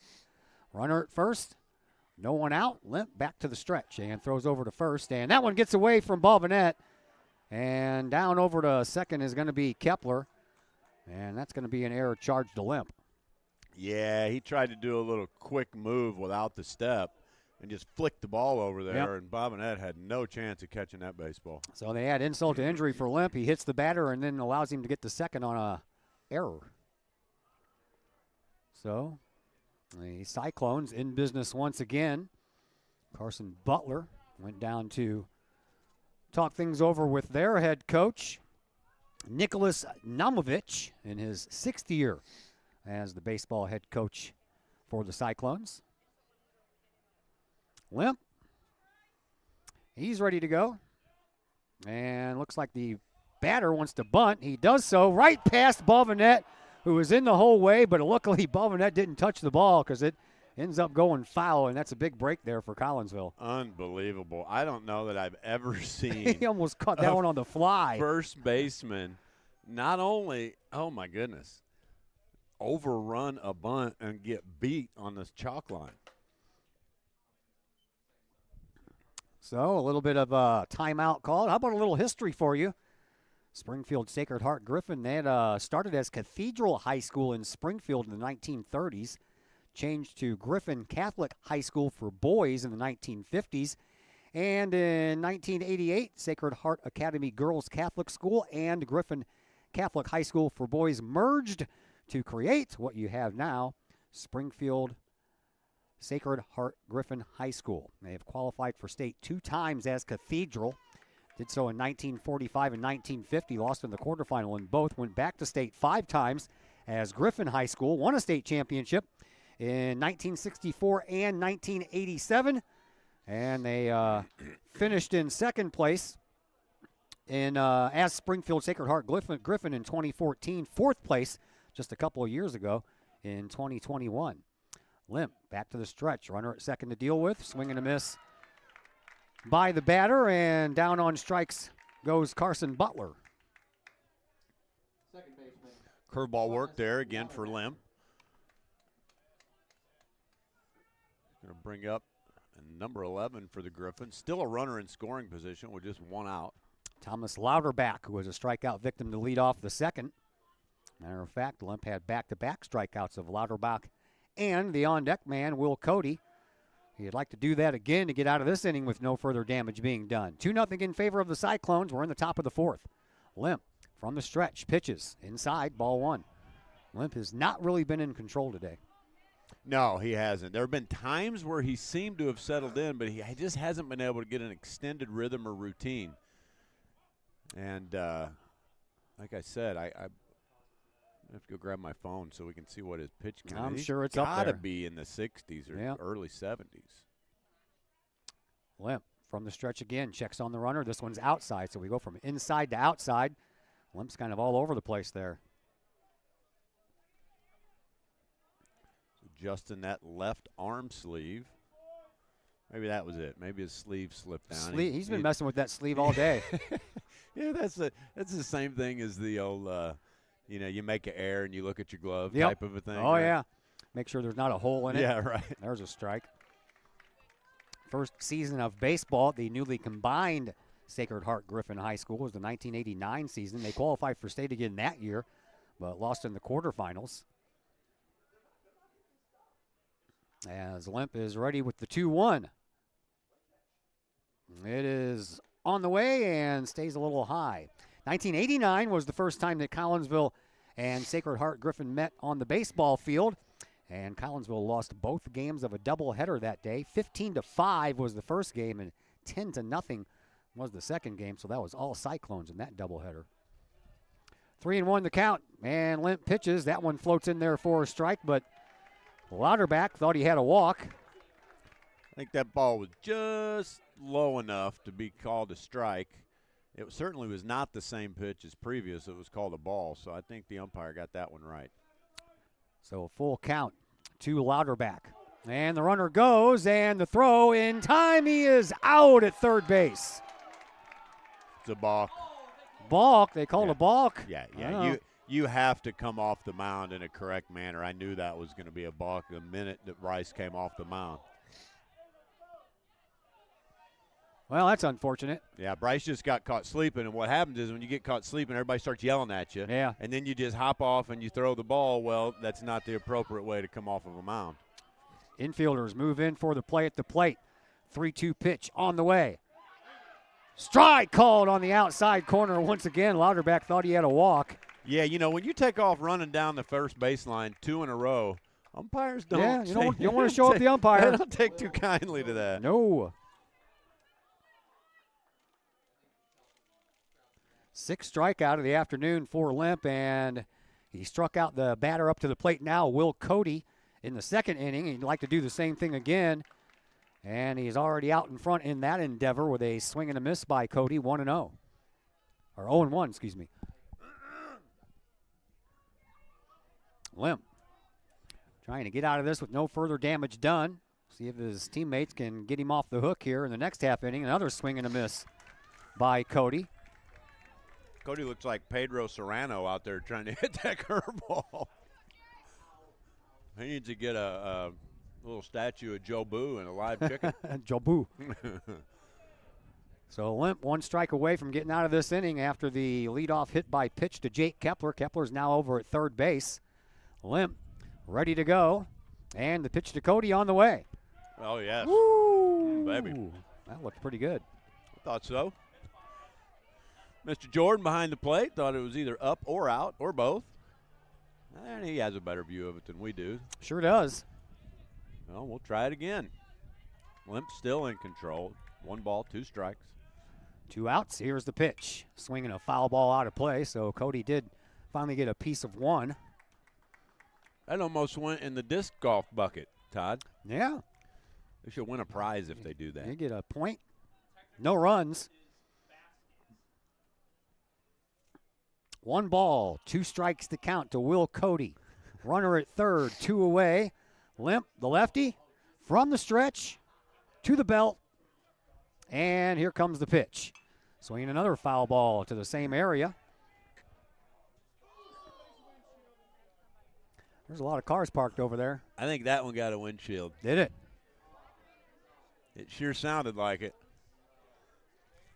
That's unfortunate. And uh-oh, who is it? Who's it going to be? I don't know. Who's the lucky winner? Limp's ready with another 1-2 pitch. And here it is. Swinging another foul ball. This one into the screen. Looks like there's a minivan with missing a window at this point. It's a minivan. Everybody's in agreement there. Man, what a bummer, huh? Yeah.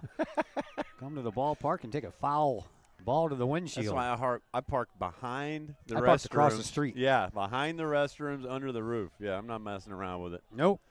Another 1-2 pitch from Limp to Cody on the way, and that one's outside. Ball 2, 2-2. Long at bat here for Will Cody.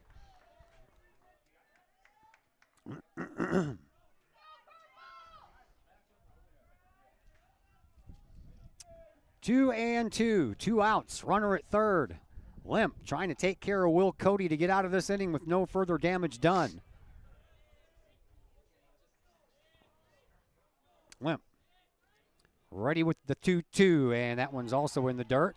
I thought that was just 2-2, man. Yeah, that's what I thought. Man, these guys really want to walk. They really today, don't they? They really want to get to first base on a free pass.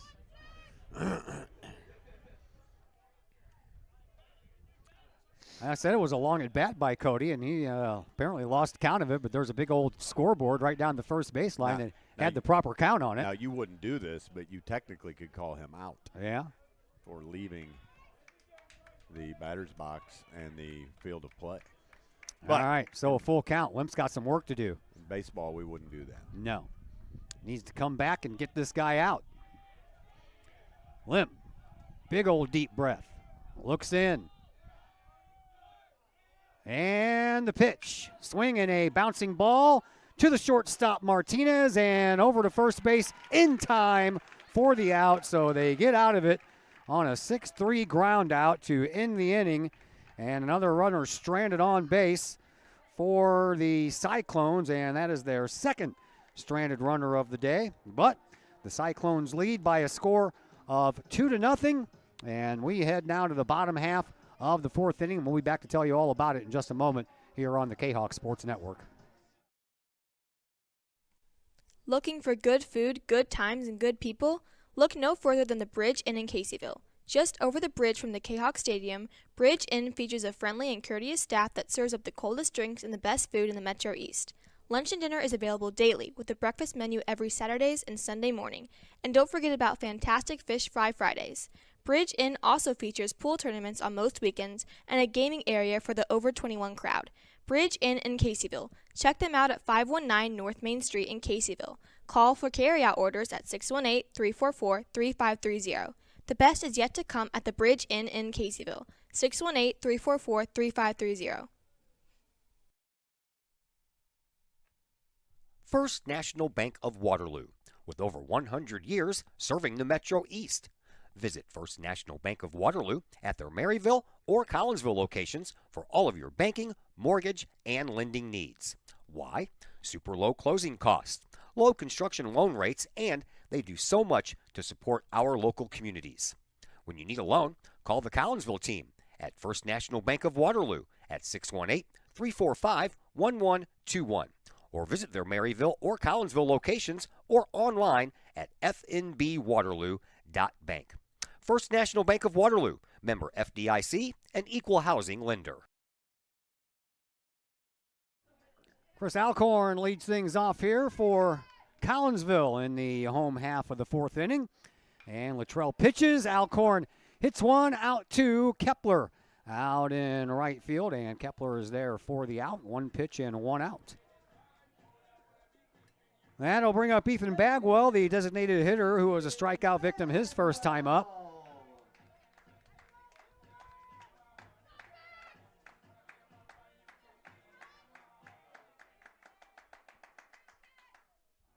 Bagwell looking for something to drive here. Here's the pitch to Bagwell from Luttrell, and that one misses. 1-0 the count. Luttrell, the big righty, he's ready again. Next delivery, this one's outside. Ball 2, 2-0. Keaton Call waits on deck. Right now, Bagwell looking for something to hit.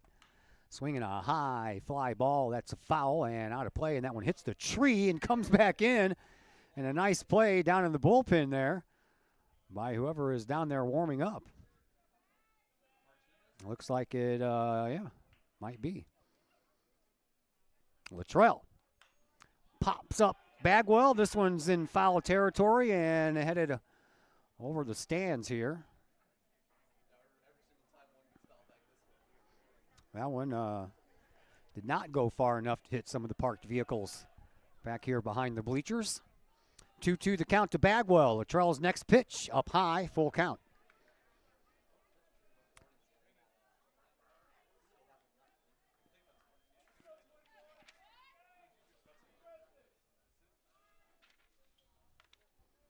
Luttrell's ready with another. Here comes, and a bouncing ball to the third baseman. Noah Jones is up with it, and he throws in time for out number 2.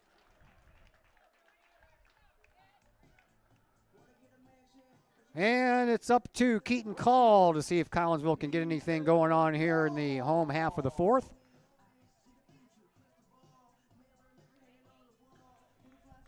Call was also a strikeout victim his first time up when Luttrell struck out the side in the second inning. And this one's fouled back to the screen. Cyclones put up a single run in the first, a single run in the third.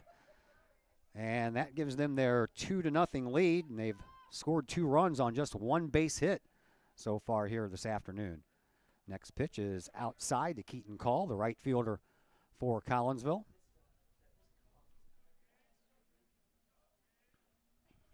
Luttrell working pretty quickly now. Up high to Call. Luke Robinson waits on deck. Keaton Call trying to get on base in front of him. And the next delivery is a little bit low and inside, 3-1. Collinsville has had 2 base runners this afternoon. Luke Robinson with a single. Carter Harrington with a single. So Collinsville actually out hitting the Cyclones 2-1.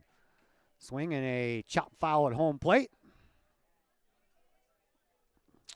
Full count.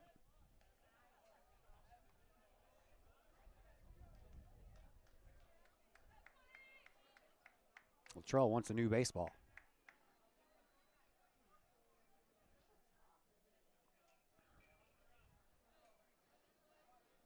Keaton Call digs back in from the left side. The righty, Luttrell, he's ready to go back to work. Here's the payoff pitch. That one's outside. There's a walk. And Collinsville has a base runner. That is the first walk issued here this afternoon by Luttrell. And that will give Luke Robinson a chance. Robinson has one of the 2 base hits. Left fielder, Luke Robinson. See if Robinson can get another hit here.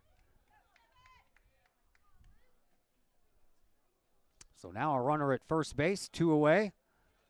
And Luttrell works from the stretch. Here's the pitch, swinging a bouncing ball foul down the first base side.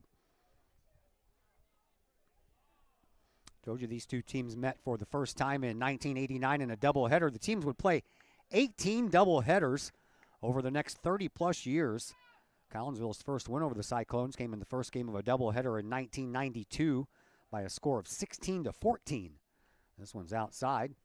Collinsville lost game 2 of that doubleheader that day, 5-4. And in the 36 games played, in the 18 doubleheaders, Springfield Sacred Heart Griffin has won 21 of them. Collinsville has won 15. As we have time called. 5 times the school's baseball teams played just a single game. And the Cyclones had the edge in that one as well. 3 wins to Collinsville's 2. All in all, Springfield Sacred Heart Griffin has the edge in the series. 24 wins for the Cyclones, 17 for the Kahawks. Brett Swit, by the way, is 1-1 versus the Cyclones.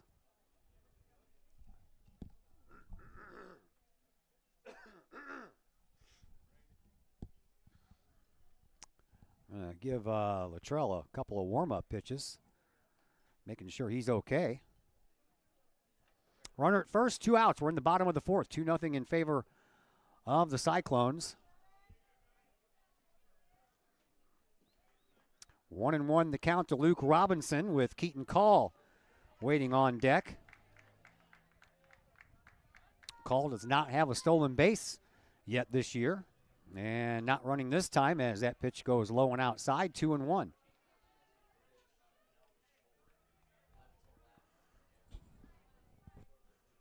I would also do a cartwheel if you see Keaton Call attempt a stolen base, Todd. Yeah. Here's the pitch. Swing and a miss by Robinson. 2-2 now the count. We used to say that when he and Cole would run bases growing up, they look like they should be fast. That one gets away on a pickoff move, and now Keaton Call doesn't have to worry about stealing second base. He'll get a free pass. There we go. You don't have to be fast to take a base that way, right? So each pitcher has an error by trying to throw a ball over to first base quickly. Well, and that puts a runner in scoring position here for Mr. Robinson. Let's see what Mr. Robinson's neighborhood can do here. 2-2 is the count against him, and here's the pitch. Swinging a bouncing ball to the first baseman. He gobbles it up and underhands to Luttrell once again, and the inning comes to a close. That is the second 3-1 putout of Collinsville batters here this afternoon, and that's going to do it for the 4th inning. Collinsville strands their third base runner, and we will head to the top of the 5th inning with the Cyclones still out front by a score of 2-0. Lakeside Roofing in Collinsville. Let the professionals at Lakeside Roofing protect your most important investment, your home or business. Have the elements taken a toll on your roof system? Notice a leaking roof? Maybe it's time for a free roof inspection. Regular maintenance can extend the life of your roofing system by 10 years or more. Lakeside Roofing is your winning team for commercial and residential roofing systems. Lakeside All-Star professionals have installed, repaired, and maintained hundreds of roofs on both sides of the river. Call Lakeside Roofing today at 618-344-2800 in Collinsville or 314-241-5253 or online at lakesideroofing.com. Choose experience, choose Lakeside. Looking to buy a new home or sell your current home? Trust the Blaylock Group of eXp Realty with all of your real estate needs. The real estate market is hot right now, and you can trust the years of experience the Blaylock Group brings to the table. The Blaylock Group can help you find your dream home, or they can help you get top dollar for your current home. Give Peyton or Emily Blaylock a call today at the Blaylock Group of eXp Realty, 618-780-4622. That's 618-780-4622. The Blaylock Group of eXp Realty.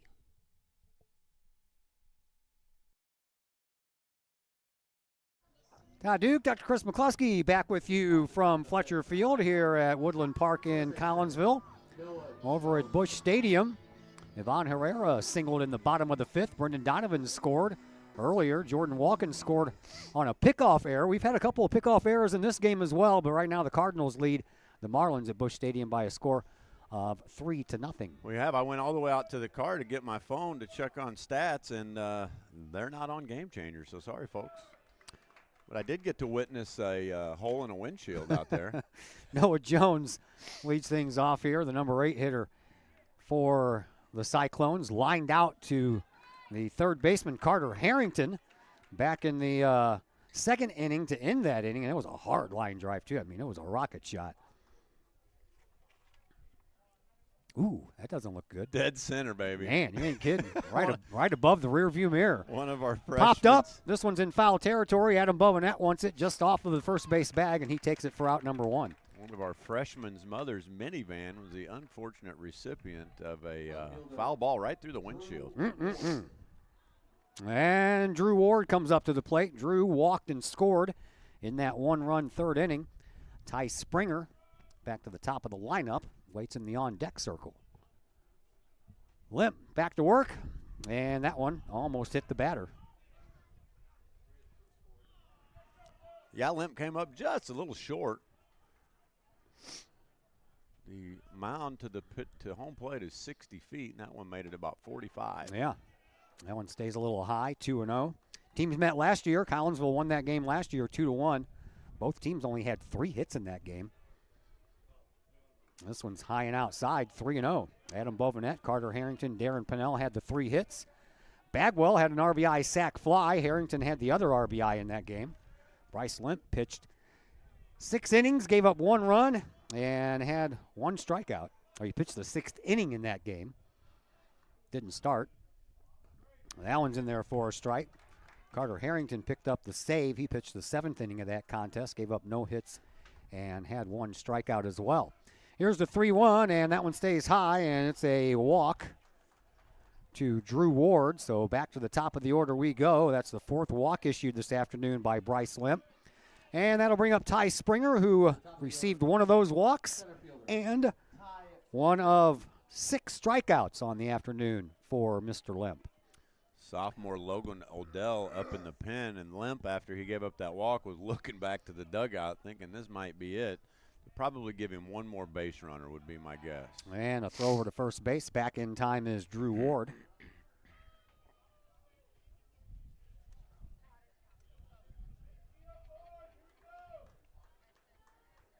So a runner on at first.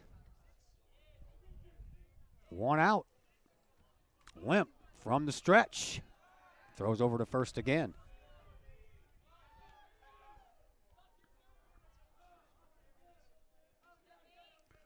Of course, now that I'm looking in the dugout, Coach Casey Fair is the pitching coach, but normally when you make a pitching change, you're looking for the head coach to come out. And I don't see head coach Brett Swip in the dugout.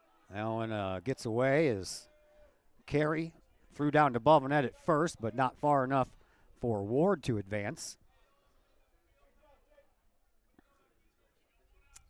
Might have had to go on a restroom run. Who knows? Yeah. It's been a long day for Coach Swip. He's been out here all morning, too. Limp from the stretch to the belt. Looks over at first base, but brings it home. And a swing and a miss. Carey was ready to pop up throwing again, but the ball popped out of his glove. Yeah, just a little quick on the exchange there. So runner got away with a big secondary. Got back safely. 1 ball, 1 strike to count. Collinsville would like a double play to end the inning.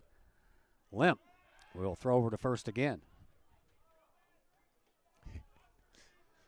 Limp probably could be called for a balk every pickoff attempt. He never gets called. He has that deceptive move. Oh, man. Limp ready to go again. Here's the pitch. Swinging a foul ball. Batter took that one off the ankle. Got no armor on, but he didn't even flinch.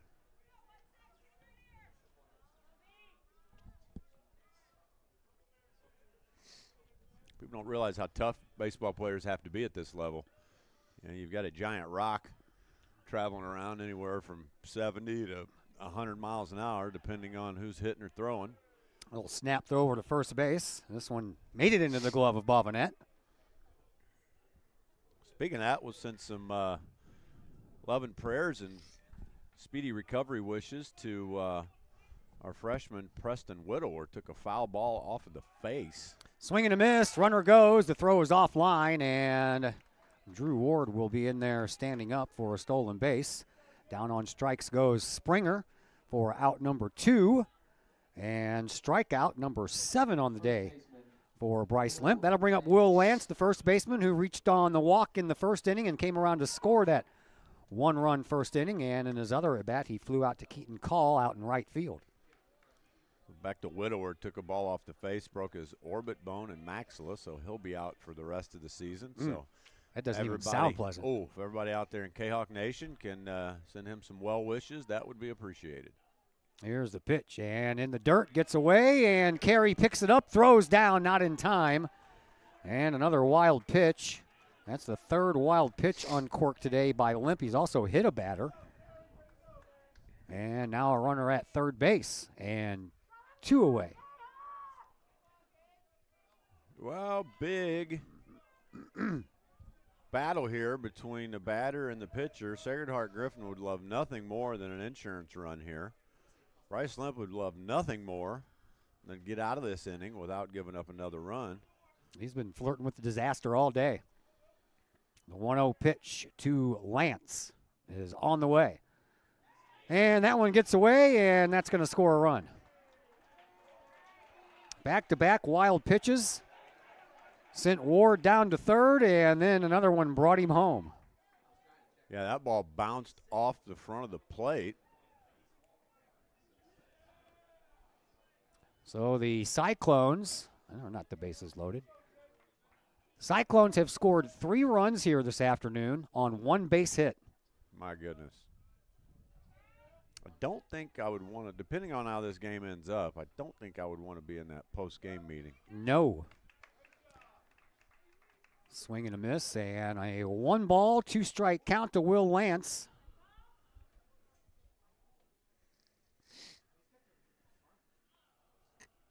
Charlie Linderman waits on deck.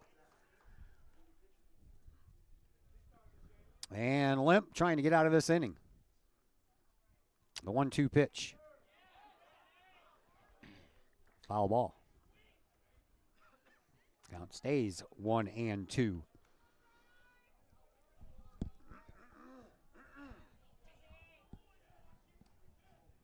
Fletcher Field is where we are here at Woodland Park. Beautiful day.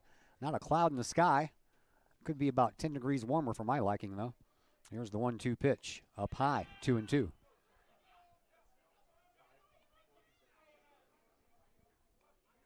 Just a bit upstairs, Todd. Just a little bit. Climb the ladder to get that one. 2-2 the count. Limp, the lefty, ready. And the pitch, swing and a miss. Down on strikes goes Will Lance. Back-to-back strikeouts for Mr. Limp, but the damage has been done on a couple of wild pitches. And that's the ace strikeout for Limp. But another run comes across here in the 5th. 3-0 now in favor of the Cyclones of Sacred Heart Griffin High School. Back with Collinsville's next at bat after this timeout on the Kahok Sports Network. Keep your ride shiny and clean with Extreme Details Vehicle Detailing in Collinsville. Owner Jay Merkel and his crew at Extreme Details believe in the value of community and in helping their community hold the value of their vehicles with a sharp-looking, clean ride that you and your community can be proud of. Extreme Details can handle any job, whether you drive a small car, an SUV, or even a bus or RV. No job is too big or too small at Extreme Details. Extreme Details offers scratch and oxidation removal, no matter what you drive: cars, trucks, motorcycles, boats, and more. Plus, Extreme Details can handle fleet vehicles for you and your company. Call Jay and the gang at Extreme Details at 618-977-1224. Check for periodic specials on the Extreme Details Facebook page. Put the shine in your ride with Extreme Details, 618-977-1224. Gage Luttrell back out on the mound for his 5th inning of work for Sacred Heart Griffin. And so far, he is not allowed a run. And he'll be dealing with the bottom of the order here in the 5th inning for Collinsville. Blaine Martinez, Jake Carey, and Jace Madura. If anyone gets on, back to the top of the order, and Carter Harrington. Well, Pinnell's going to come in and pinch hit for Martinez.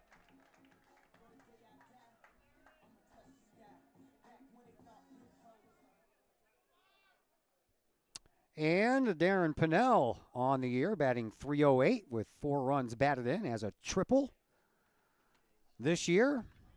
As Coach Swip comes in to tell the umpire about the late change, the pinch hitter Darren Pinnell, Blaine Martinez, he only had 1 at bat and he struck out. That was back in the 2nd inning when Collinsville was struck out all 3 batters by Gage Luttrell. So we'll see if Pinnell can get something going here.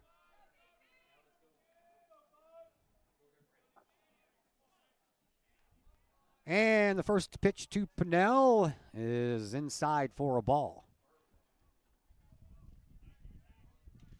3-0 in favor of the Cyclones. There's a swing and a base hit right through the left side of the infield. And Collinsville picks up hit number 3 on the afternoon. They're out hitting the Cyclones 3-1. But the only numbers that matter are on the scoreboard that says 3-0 in favor of the Cyclones. You know, senior Darren Pinnell was kicking around not playing baseball, just working on football since he's going to be playing college football. And his buddies really urged him, and he came out, and he's having a great year. Yeah. And he's really one of the energetic leaders of this ball club. There's Jake Carey, who was a strikeout victim in his only at bat. That came to lead off the 3rd. So Collinsville trails 3-0, and Pinnell dives back into first base after a throw over there by Gage Luttrell.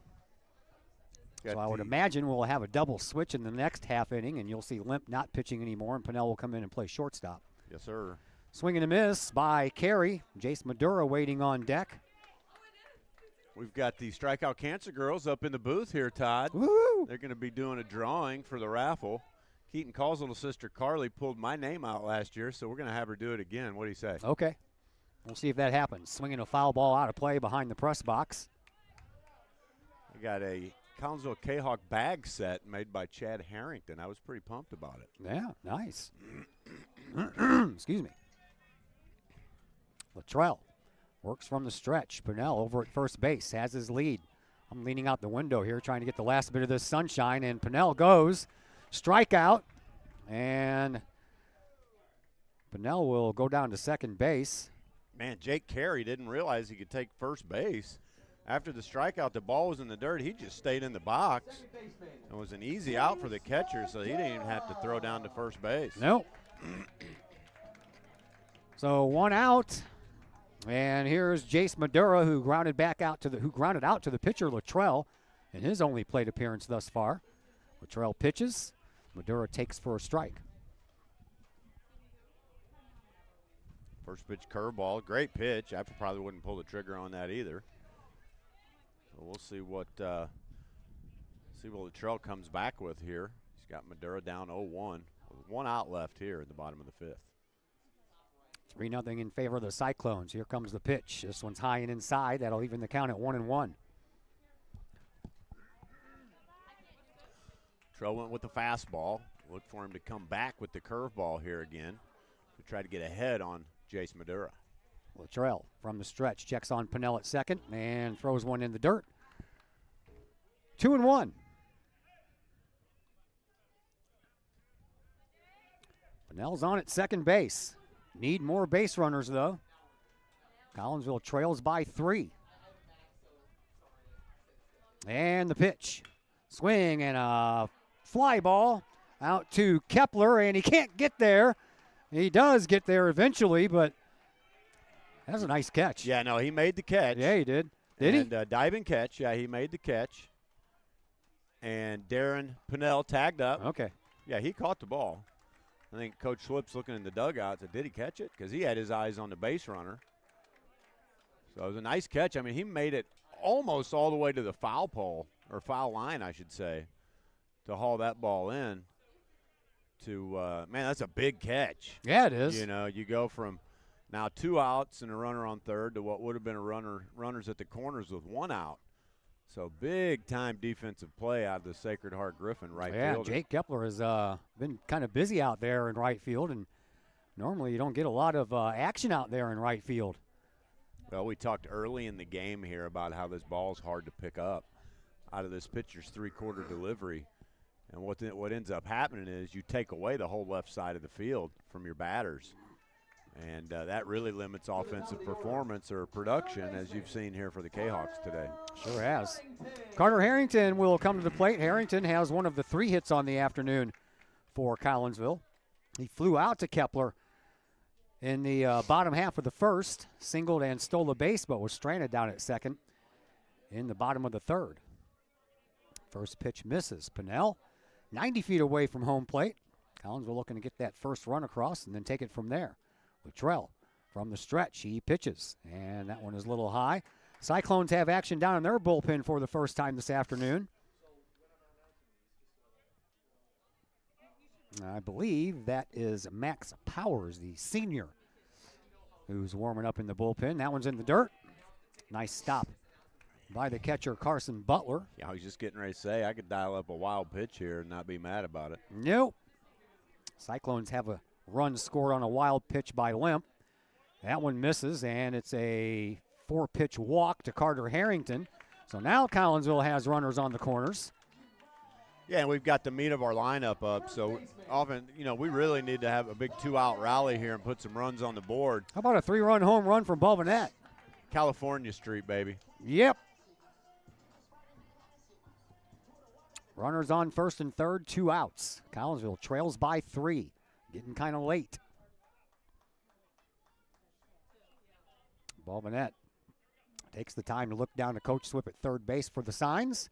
He has them. Luttrell from the stretch again. Harrington doing a little dancing down there at first base. And a throw. It worked. Yep. Get in that pitcher's head. Yep. Anything you can do to affect the mental acuity of the pitcher is can give you just a little bit of advantage. And in baseball, it's a game of inches. We'll take any advantage we can get, especially when we're trying to climb out of a hole here and get something going. Yeah. Another throw over to first base. Harrington back in there. Got the uniform all nice and dirty now. Mama will love that one. Nothing a little Tide can't handle. You on the payroll, Todd? Nope. Tide? Swing and a miss by Bovinette. That was the pitch Bovinette wanted. Harrington scuffles on down to second base. And now runners on second and third. And Bovinette wants to talk things over with Brett Swip down the third base line.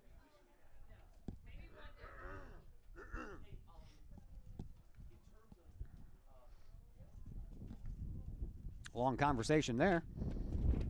We don't need the wind to pick up, man, especially blowing in. I'm looking at these little girls in shorts and I cut-off know. shirts down there. My goodness, I would be frozen. I'm already frozen. frozen. I am not a fan of cold weather, so this can go away. Here's the 0-1. Swinging a high fly ball to center field, Right but to on him. the move is the center fielder, Gosh, dang Ty it. Springer, right to him. You barrel up a baseball and you hit it right at the guy. Yep, that's unfortunate. So Collinsville will strand their fourth base runner of the day and still can't get anything across the plate. We go to the top of the 6th inning, and the Cyclones still lead by a score of 3-0. Just because we're adults doesn't mean we don't have toys, am I right? If your adult toys consist of boats, campers, or RVs, then you need to call the GASA storage team of professionals. Winter weather in the Midwest can be quite harsh, and finding a place to properly store those expensive toys for winter can be just as rough as a Midwest winter. That's where the GASA storage team comes in, with outdoor self-storage and covered storage for your toys. They even have tractor-trailer parking. Conveniently located at Horseshoe Lake Road and 111 in Pontoon Beach. GASA Storage for the safe storage of all of your toys. Contact the GASA Storage Team, GASAstorage@gmail.com or call today. GASA Storage Team, 618-797-6100.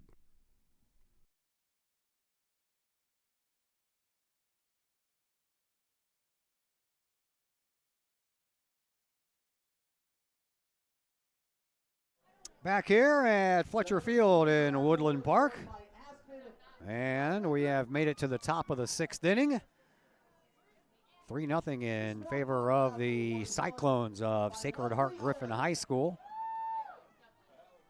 As they're doing the old 50-50 in raffle drawings here right now. And the Cardinal bag set was won by Erica Martinez.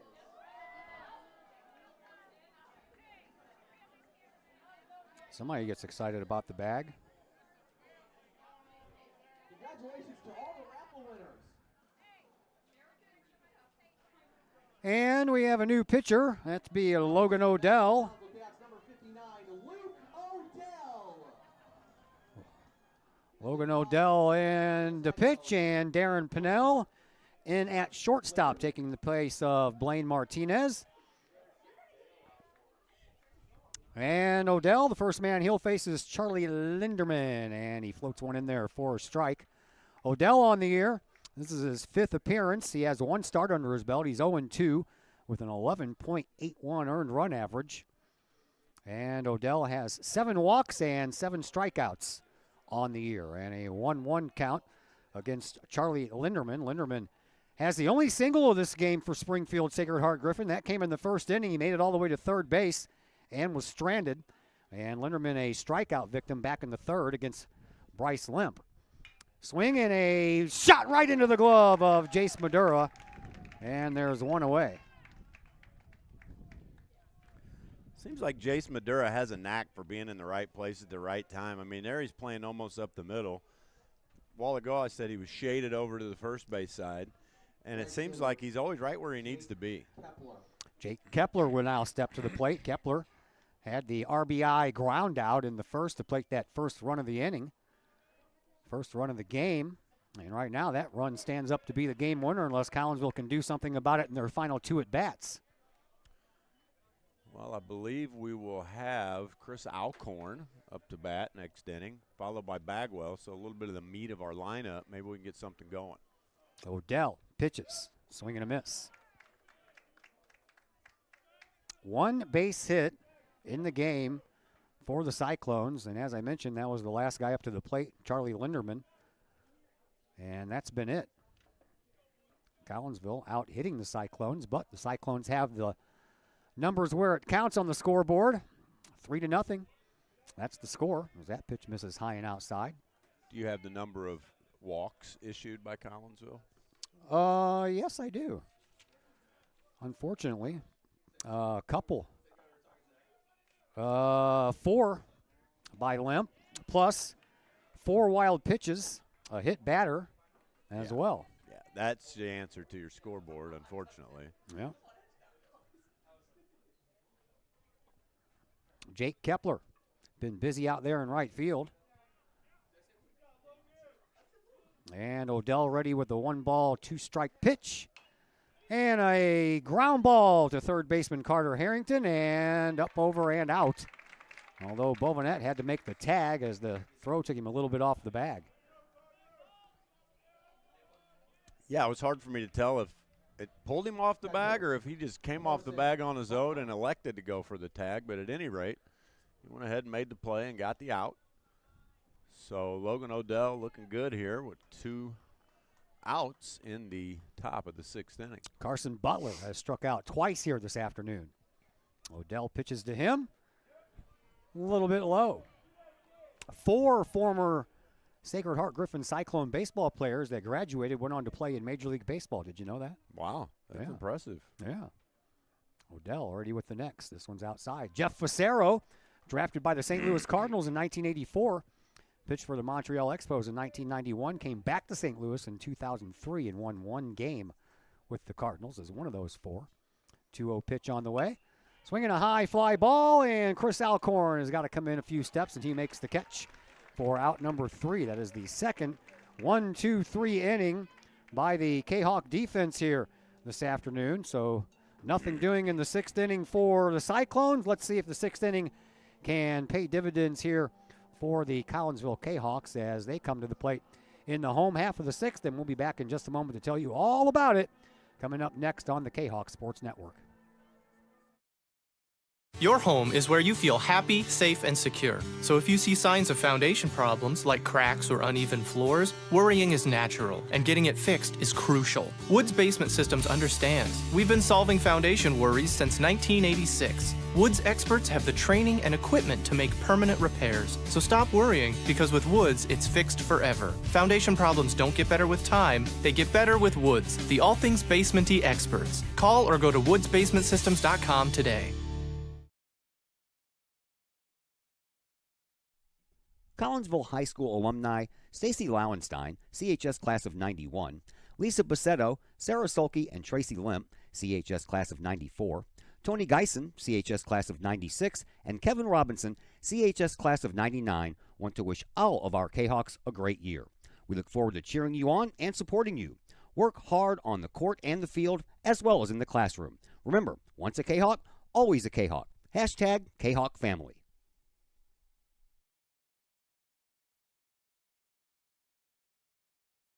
Back here at Fletcher Field, Todd Duke, Dr. Chris McCluskey with you, and Chris Alcorn, whose family just won $1,000 worth of gift cards in the raffle up to the place. So he's probably just thinking about where to go to dinner. They announced that at a bad time, didn't Yeah. they? Alcorn, Bagwell, and Keaton Call, the middle of the order here for Collinsville to face Luttrell, who's out there for his 6th inning worth of work. And that pitch just misses to Alcorn, who has flew out twice to Jake Kepler out in right field. I told you Kepler's been busy. This one's not going to go out to right field. Into the outfield grass is the shortstop Linderman, and he makes the catch for out number 1. We call that getting jammed. Ball comes in on your hands. You cannot get the bat through the zone, so the baseball caroms off the thin part of the bat, and it usually results in a weak ground ball or a pop-up. This time it was a pop-up. Alcorn hustles back into the dugout to collect himself for the defensive side of the inning. Here comes Ethan Bagwell. Bagwell, a strikeout victim, and he grounded out, and this one is another ground out opportunity. Nice gobble up there by a Louderback, and he throws over to first, and quickly there are 2 away. That ball was a laser. It had a curve on it, man. That had to be 98 to 100 off the bat. And nice play by the second baseman. It's not easy to field a ball coming at you that fast, Todd. It started off going right toward the second base bag and then took a swing to the right. Had some English on it. Sure did. Swing and a miss by Keaton Call, who has struck out and walked. And he was stranded at second base back in the 4th after that walk. Yeah, he fell victim to the curveball. Luttrell started every batter with a curveball. This one is going to be in foul territory, boy. Oh, my. I tell you what, Jake Kepler almost made the play of the game out there, but that boy's been on it this afternoon. He has. And that ball, I think it hit his glove. I mean, he had a chance to catch that ball. Man, did he cover some ground. Sure did. And that ball got pushed toward the fence by that wind that's coming out from left field. And if there wasn't any wind, he probably would have got to that ball. Yeah, you're right. 0-2 the count now to Keaton Call. Now he's really shading over towards the line. I don't want to run that far anymore. And the pitch. Outside and high, ball 1. Surprised he didn't wait a little bit, let him catch his breath. 1 ball, 2 strikes to count to Keaton Call. And the next pitch by Luttrell. Swing and a miss, and a 1-2-3 inning. Once again for Gage Luttrell on the mound, and that is his 5th strikeout on the afternoon. We head to the 7th inning, and Collinsville trails this one by a score of 3-0, and we'll see if the Cyclones have any ideas of putting some more runs up on the board here as the 7th inning comes your way next on the Kahawk Sports Network. The Collinsville Education Association is a proud supporter of KahawkSports.com and the Kahawk Sports Network. The CEA is your partner as they work to ensure quality education for our children. The CEA advocates excellence and equity in public education and represent over 400 educators in 11 schools in both Madison and St. Clair counties. For more information, you can visit the Collinsville Education Association's Facebook page or the CEA's website at collinsvillecea.org.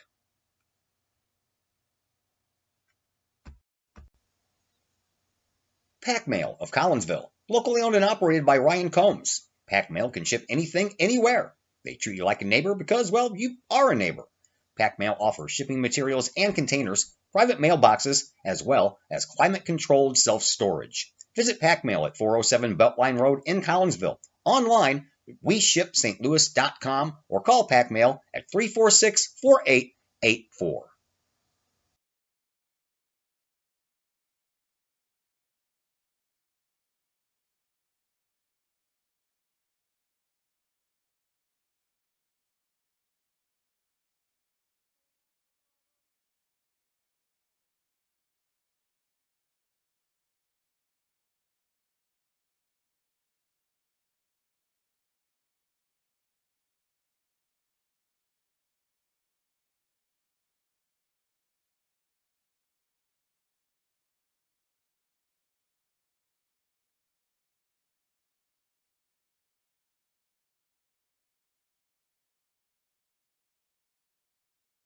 All right, all kinds of defensive changes going on here for Collinsville.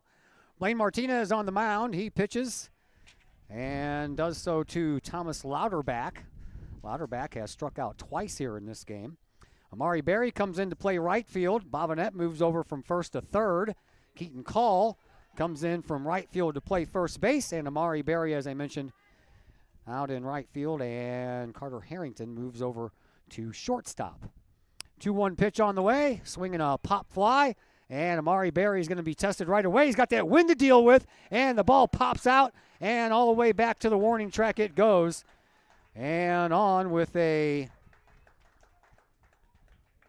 double is Thomas Louderback. I don't know if they score that one as an error or not.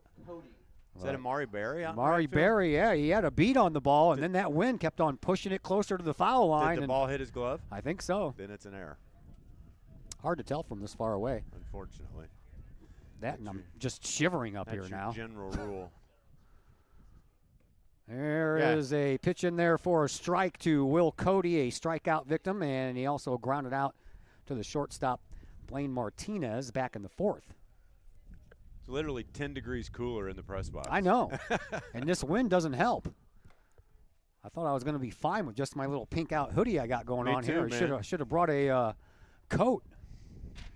Well, the bad news is we haven't played very well. The good news is that makes for a fast ball game tonight. Yeah. I mean, we're only, an hour and 15 in? We got underway right at 1:30, so we're almost 2 hours in. 1:30, I'm sorry. Hour 45. Yep. And for high school baseball, that's quick. Yeah. High school baseball tends to drag out. That JV game went by pretty quick, too, but they had a cap on it. They were only going to play 2 hours, but they ended up playing an hour and 45 minutes, and that game was over.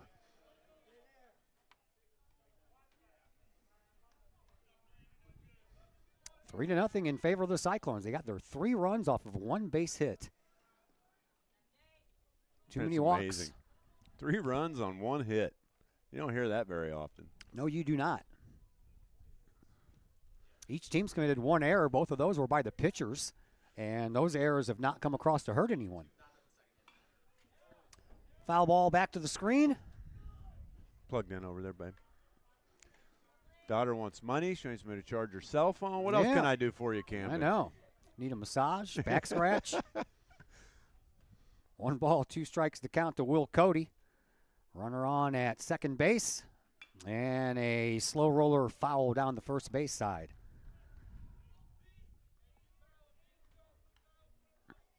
Looks like we are going to have a pinch hitter coming up for Noah Jones as Andy Antonassi is on deck. I have to run an errand, pardon me. All right, you have fun. Here's the pitch. Swinging a high fly ball on the move. Luke Robinson out in left field. He has it, and there's 1 away.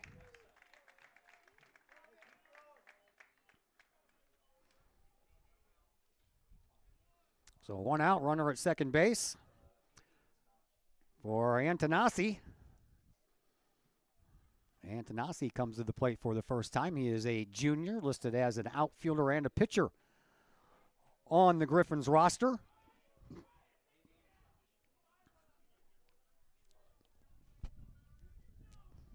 Now hitting for the Cyclones, number 5, Andy Antonacci. He is in from the left side, is Antonassi. And looks at one for a called strike. Runner down at second base, Thomas Lauterbach.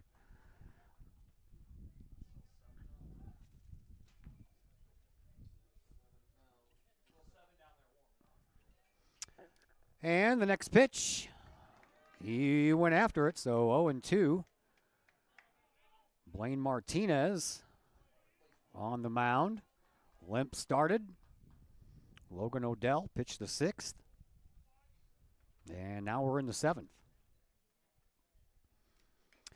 And a little foul tip at home plate will keep Antonassi up there.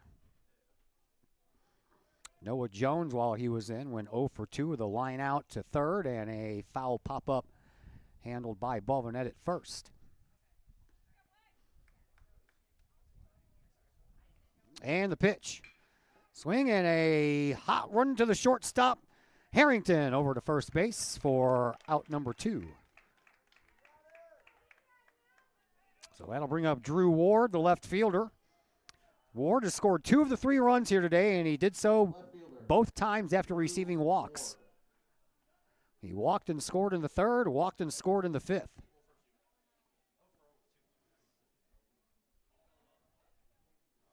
Martinez pitches.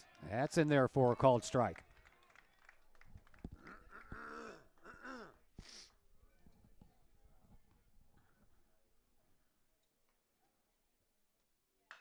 Swing and another chance for Robinson. He's on the move, and he makes the catch for the out. And the Kahawks come up to the plate for their final at-bat. Unless they can score 3 runs to tie it or 4 runs to win it, we will find out all the answers to those questions when we come back for the home half of the 7th. Collinsville down to their final 3 outs of this game. And we'll be back to tell you all about it after we take a timeout here on the Kahawk Sports Network. Lottie's Cafe, Collinsville's hidden gem. Lottie's Cafe offers food, cocktails, and gaming in a great atmosphere highlighted by fast and friendly service. Lottie's Cafe also offers a unique menu that features soups and salads, sandwiches and paninis, pizza and flatbreads, appetizers and desserts, as well as breakfast. That's right, we said breakfast. Unique breakfast items such as a breakfast stromboli, a breakfast BLT, and breakfast burritos. Lottie's also offers creative cocktails, a wine bar, the coldest beer around, and a video gaming area for those 21 and older. And don't forget the Lottie's Cafe gift certificates. Lottie's Cafe, Collinsville's hidden gem. Check them out online at lottiescafe.com, on Facebook, or in person in the Strip next to the Walmart Neighborhood Market. Or call Lottie's Cafe at 618-223-8256. Lottie's Cafe, Collinsville's hidden gem.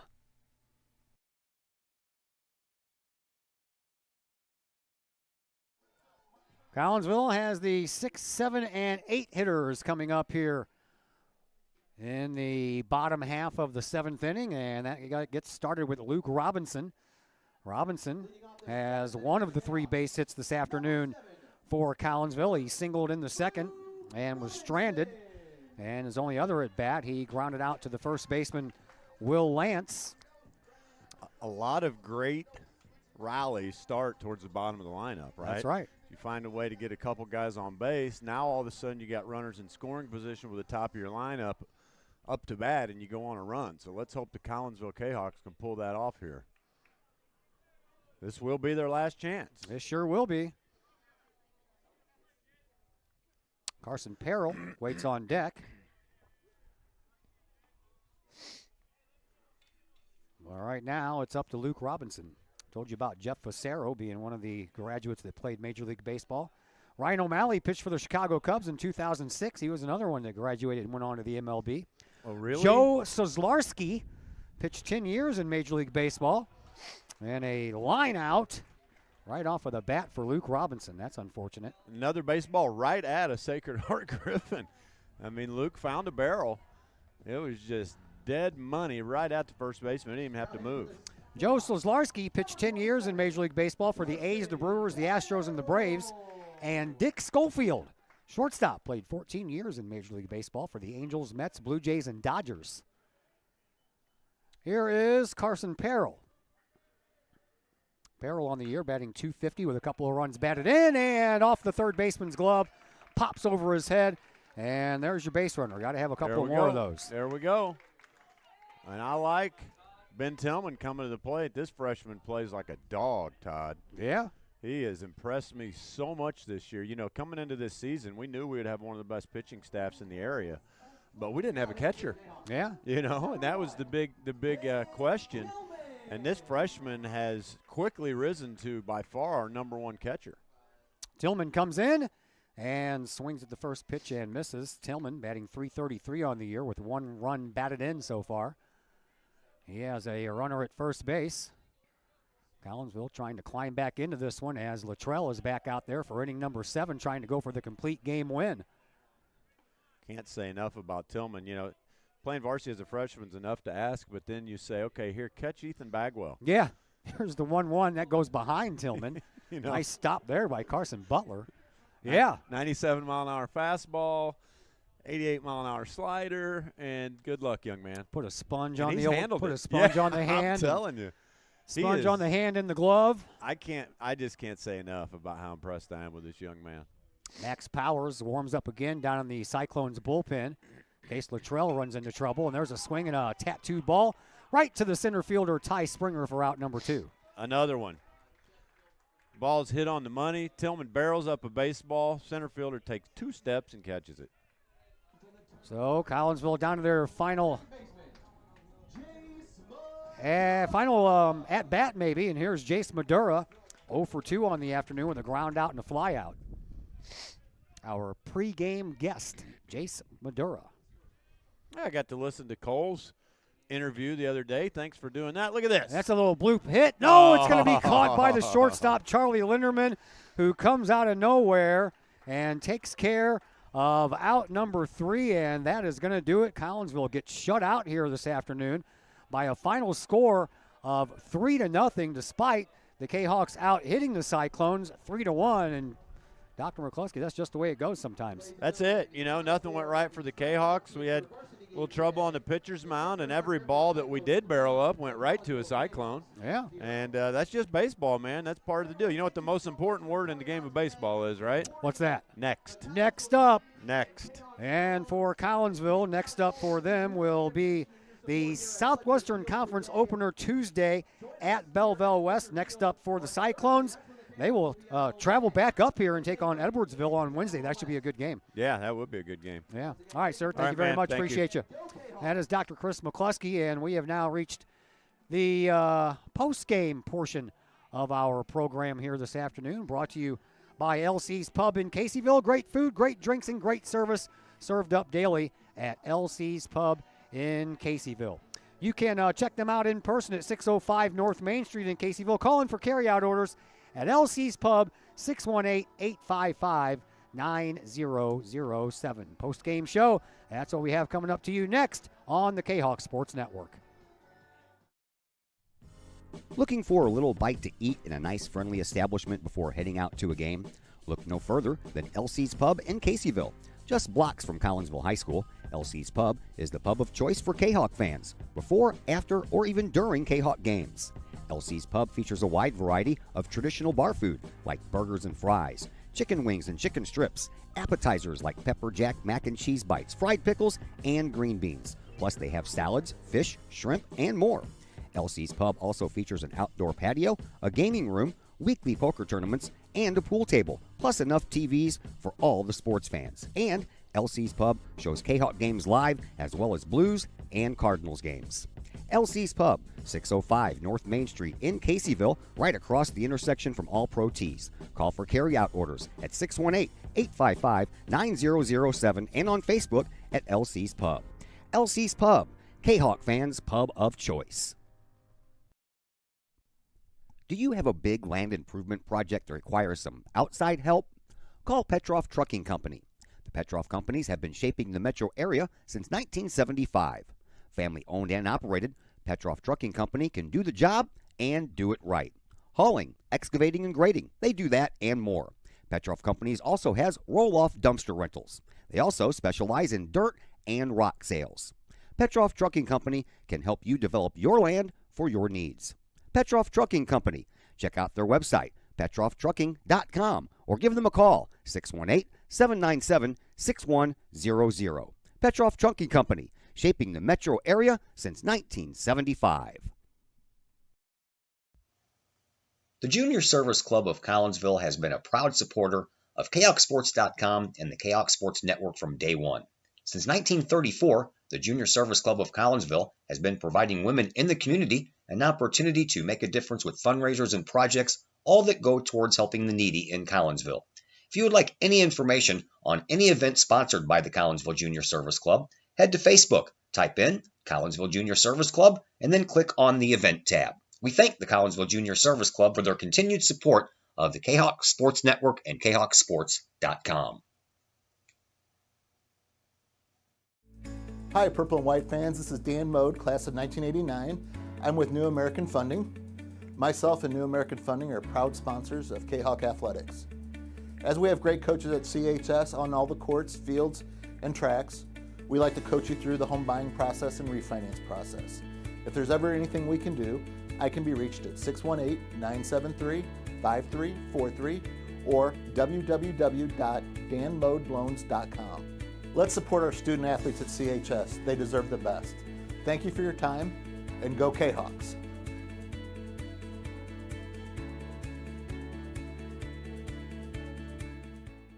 Plumbing or electrical problems? Is your AC or heater on the fritz? There are dozens of companies out there, but do you really know who you're letting in your home? Trust Tiger. Our technicians are clean-cut, drug-free, and background checked. What other company can make this bold statement? Our 24-hour emergency service will ensure your plumbing, heating, AC, and electric are up and running no matter what time of day it is. Schedule your appointment today.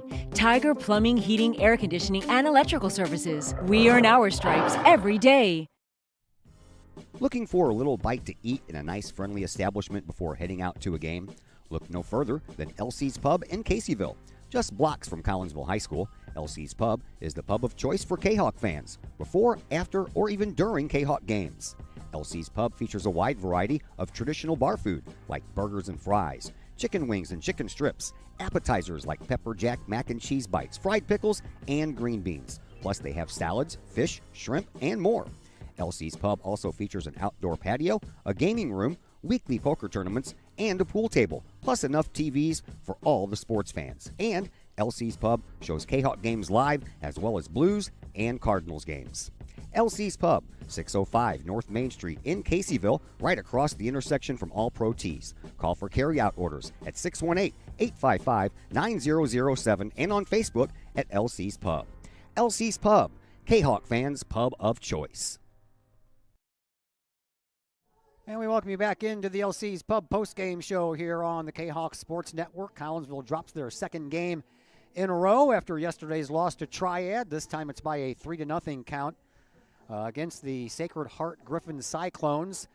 Sacred Heart Griffin had 3 runs on 2 hits. I guess they didn't count that error that I gave to Amari Berry, so we'll change that from an error to a hit. So the Griffins get 3 runs on 2 hits. They commit 2 errors and left 3 base runners on base. Collinsville, no runs on 3 hits. They committed 1 error and left 5 base runners on base. Just wasn't in the cards for the Kahawks today, as Collinsville just picked up single hits in the second, the third, and the fifth. And the Cyclones scored runs, single runs in the first, the third, and the fifth. And that is going to do it for today. My name is Todd Duke. Glad that you were here with us. We're back in your ear on Monday. We have a little softball action for you as the Gillespie Miners come to the Collinsville Sports Complex to take on your Lady Kahawk softball team. We'll be on the air around 4:10. First pitch around 4:30. A big thank you to Jace Madura joining us on the pregame show, and another big thank you to Dr. Chris McCluskey joining us on the other microphone. My name is Todd Duke. Everyone enjoy the rest of your weekend.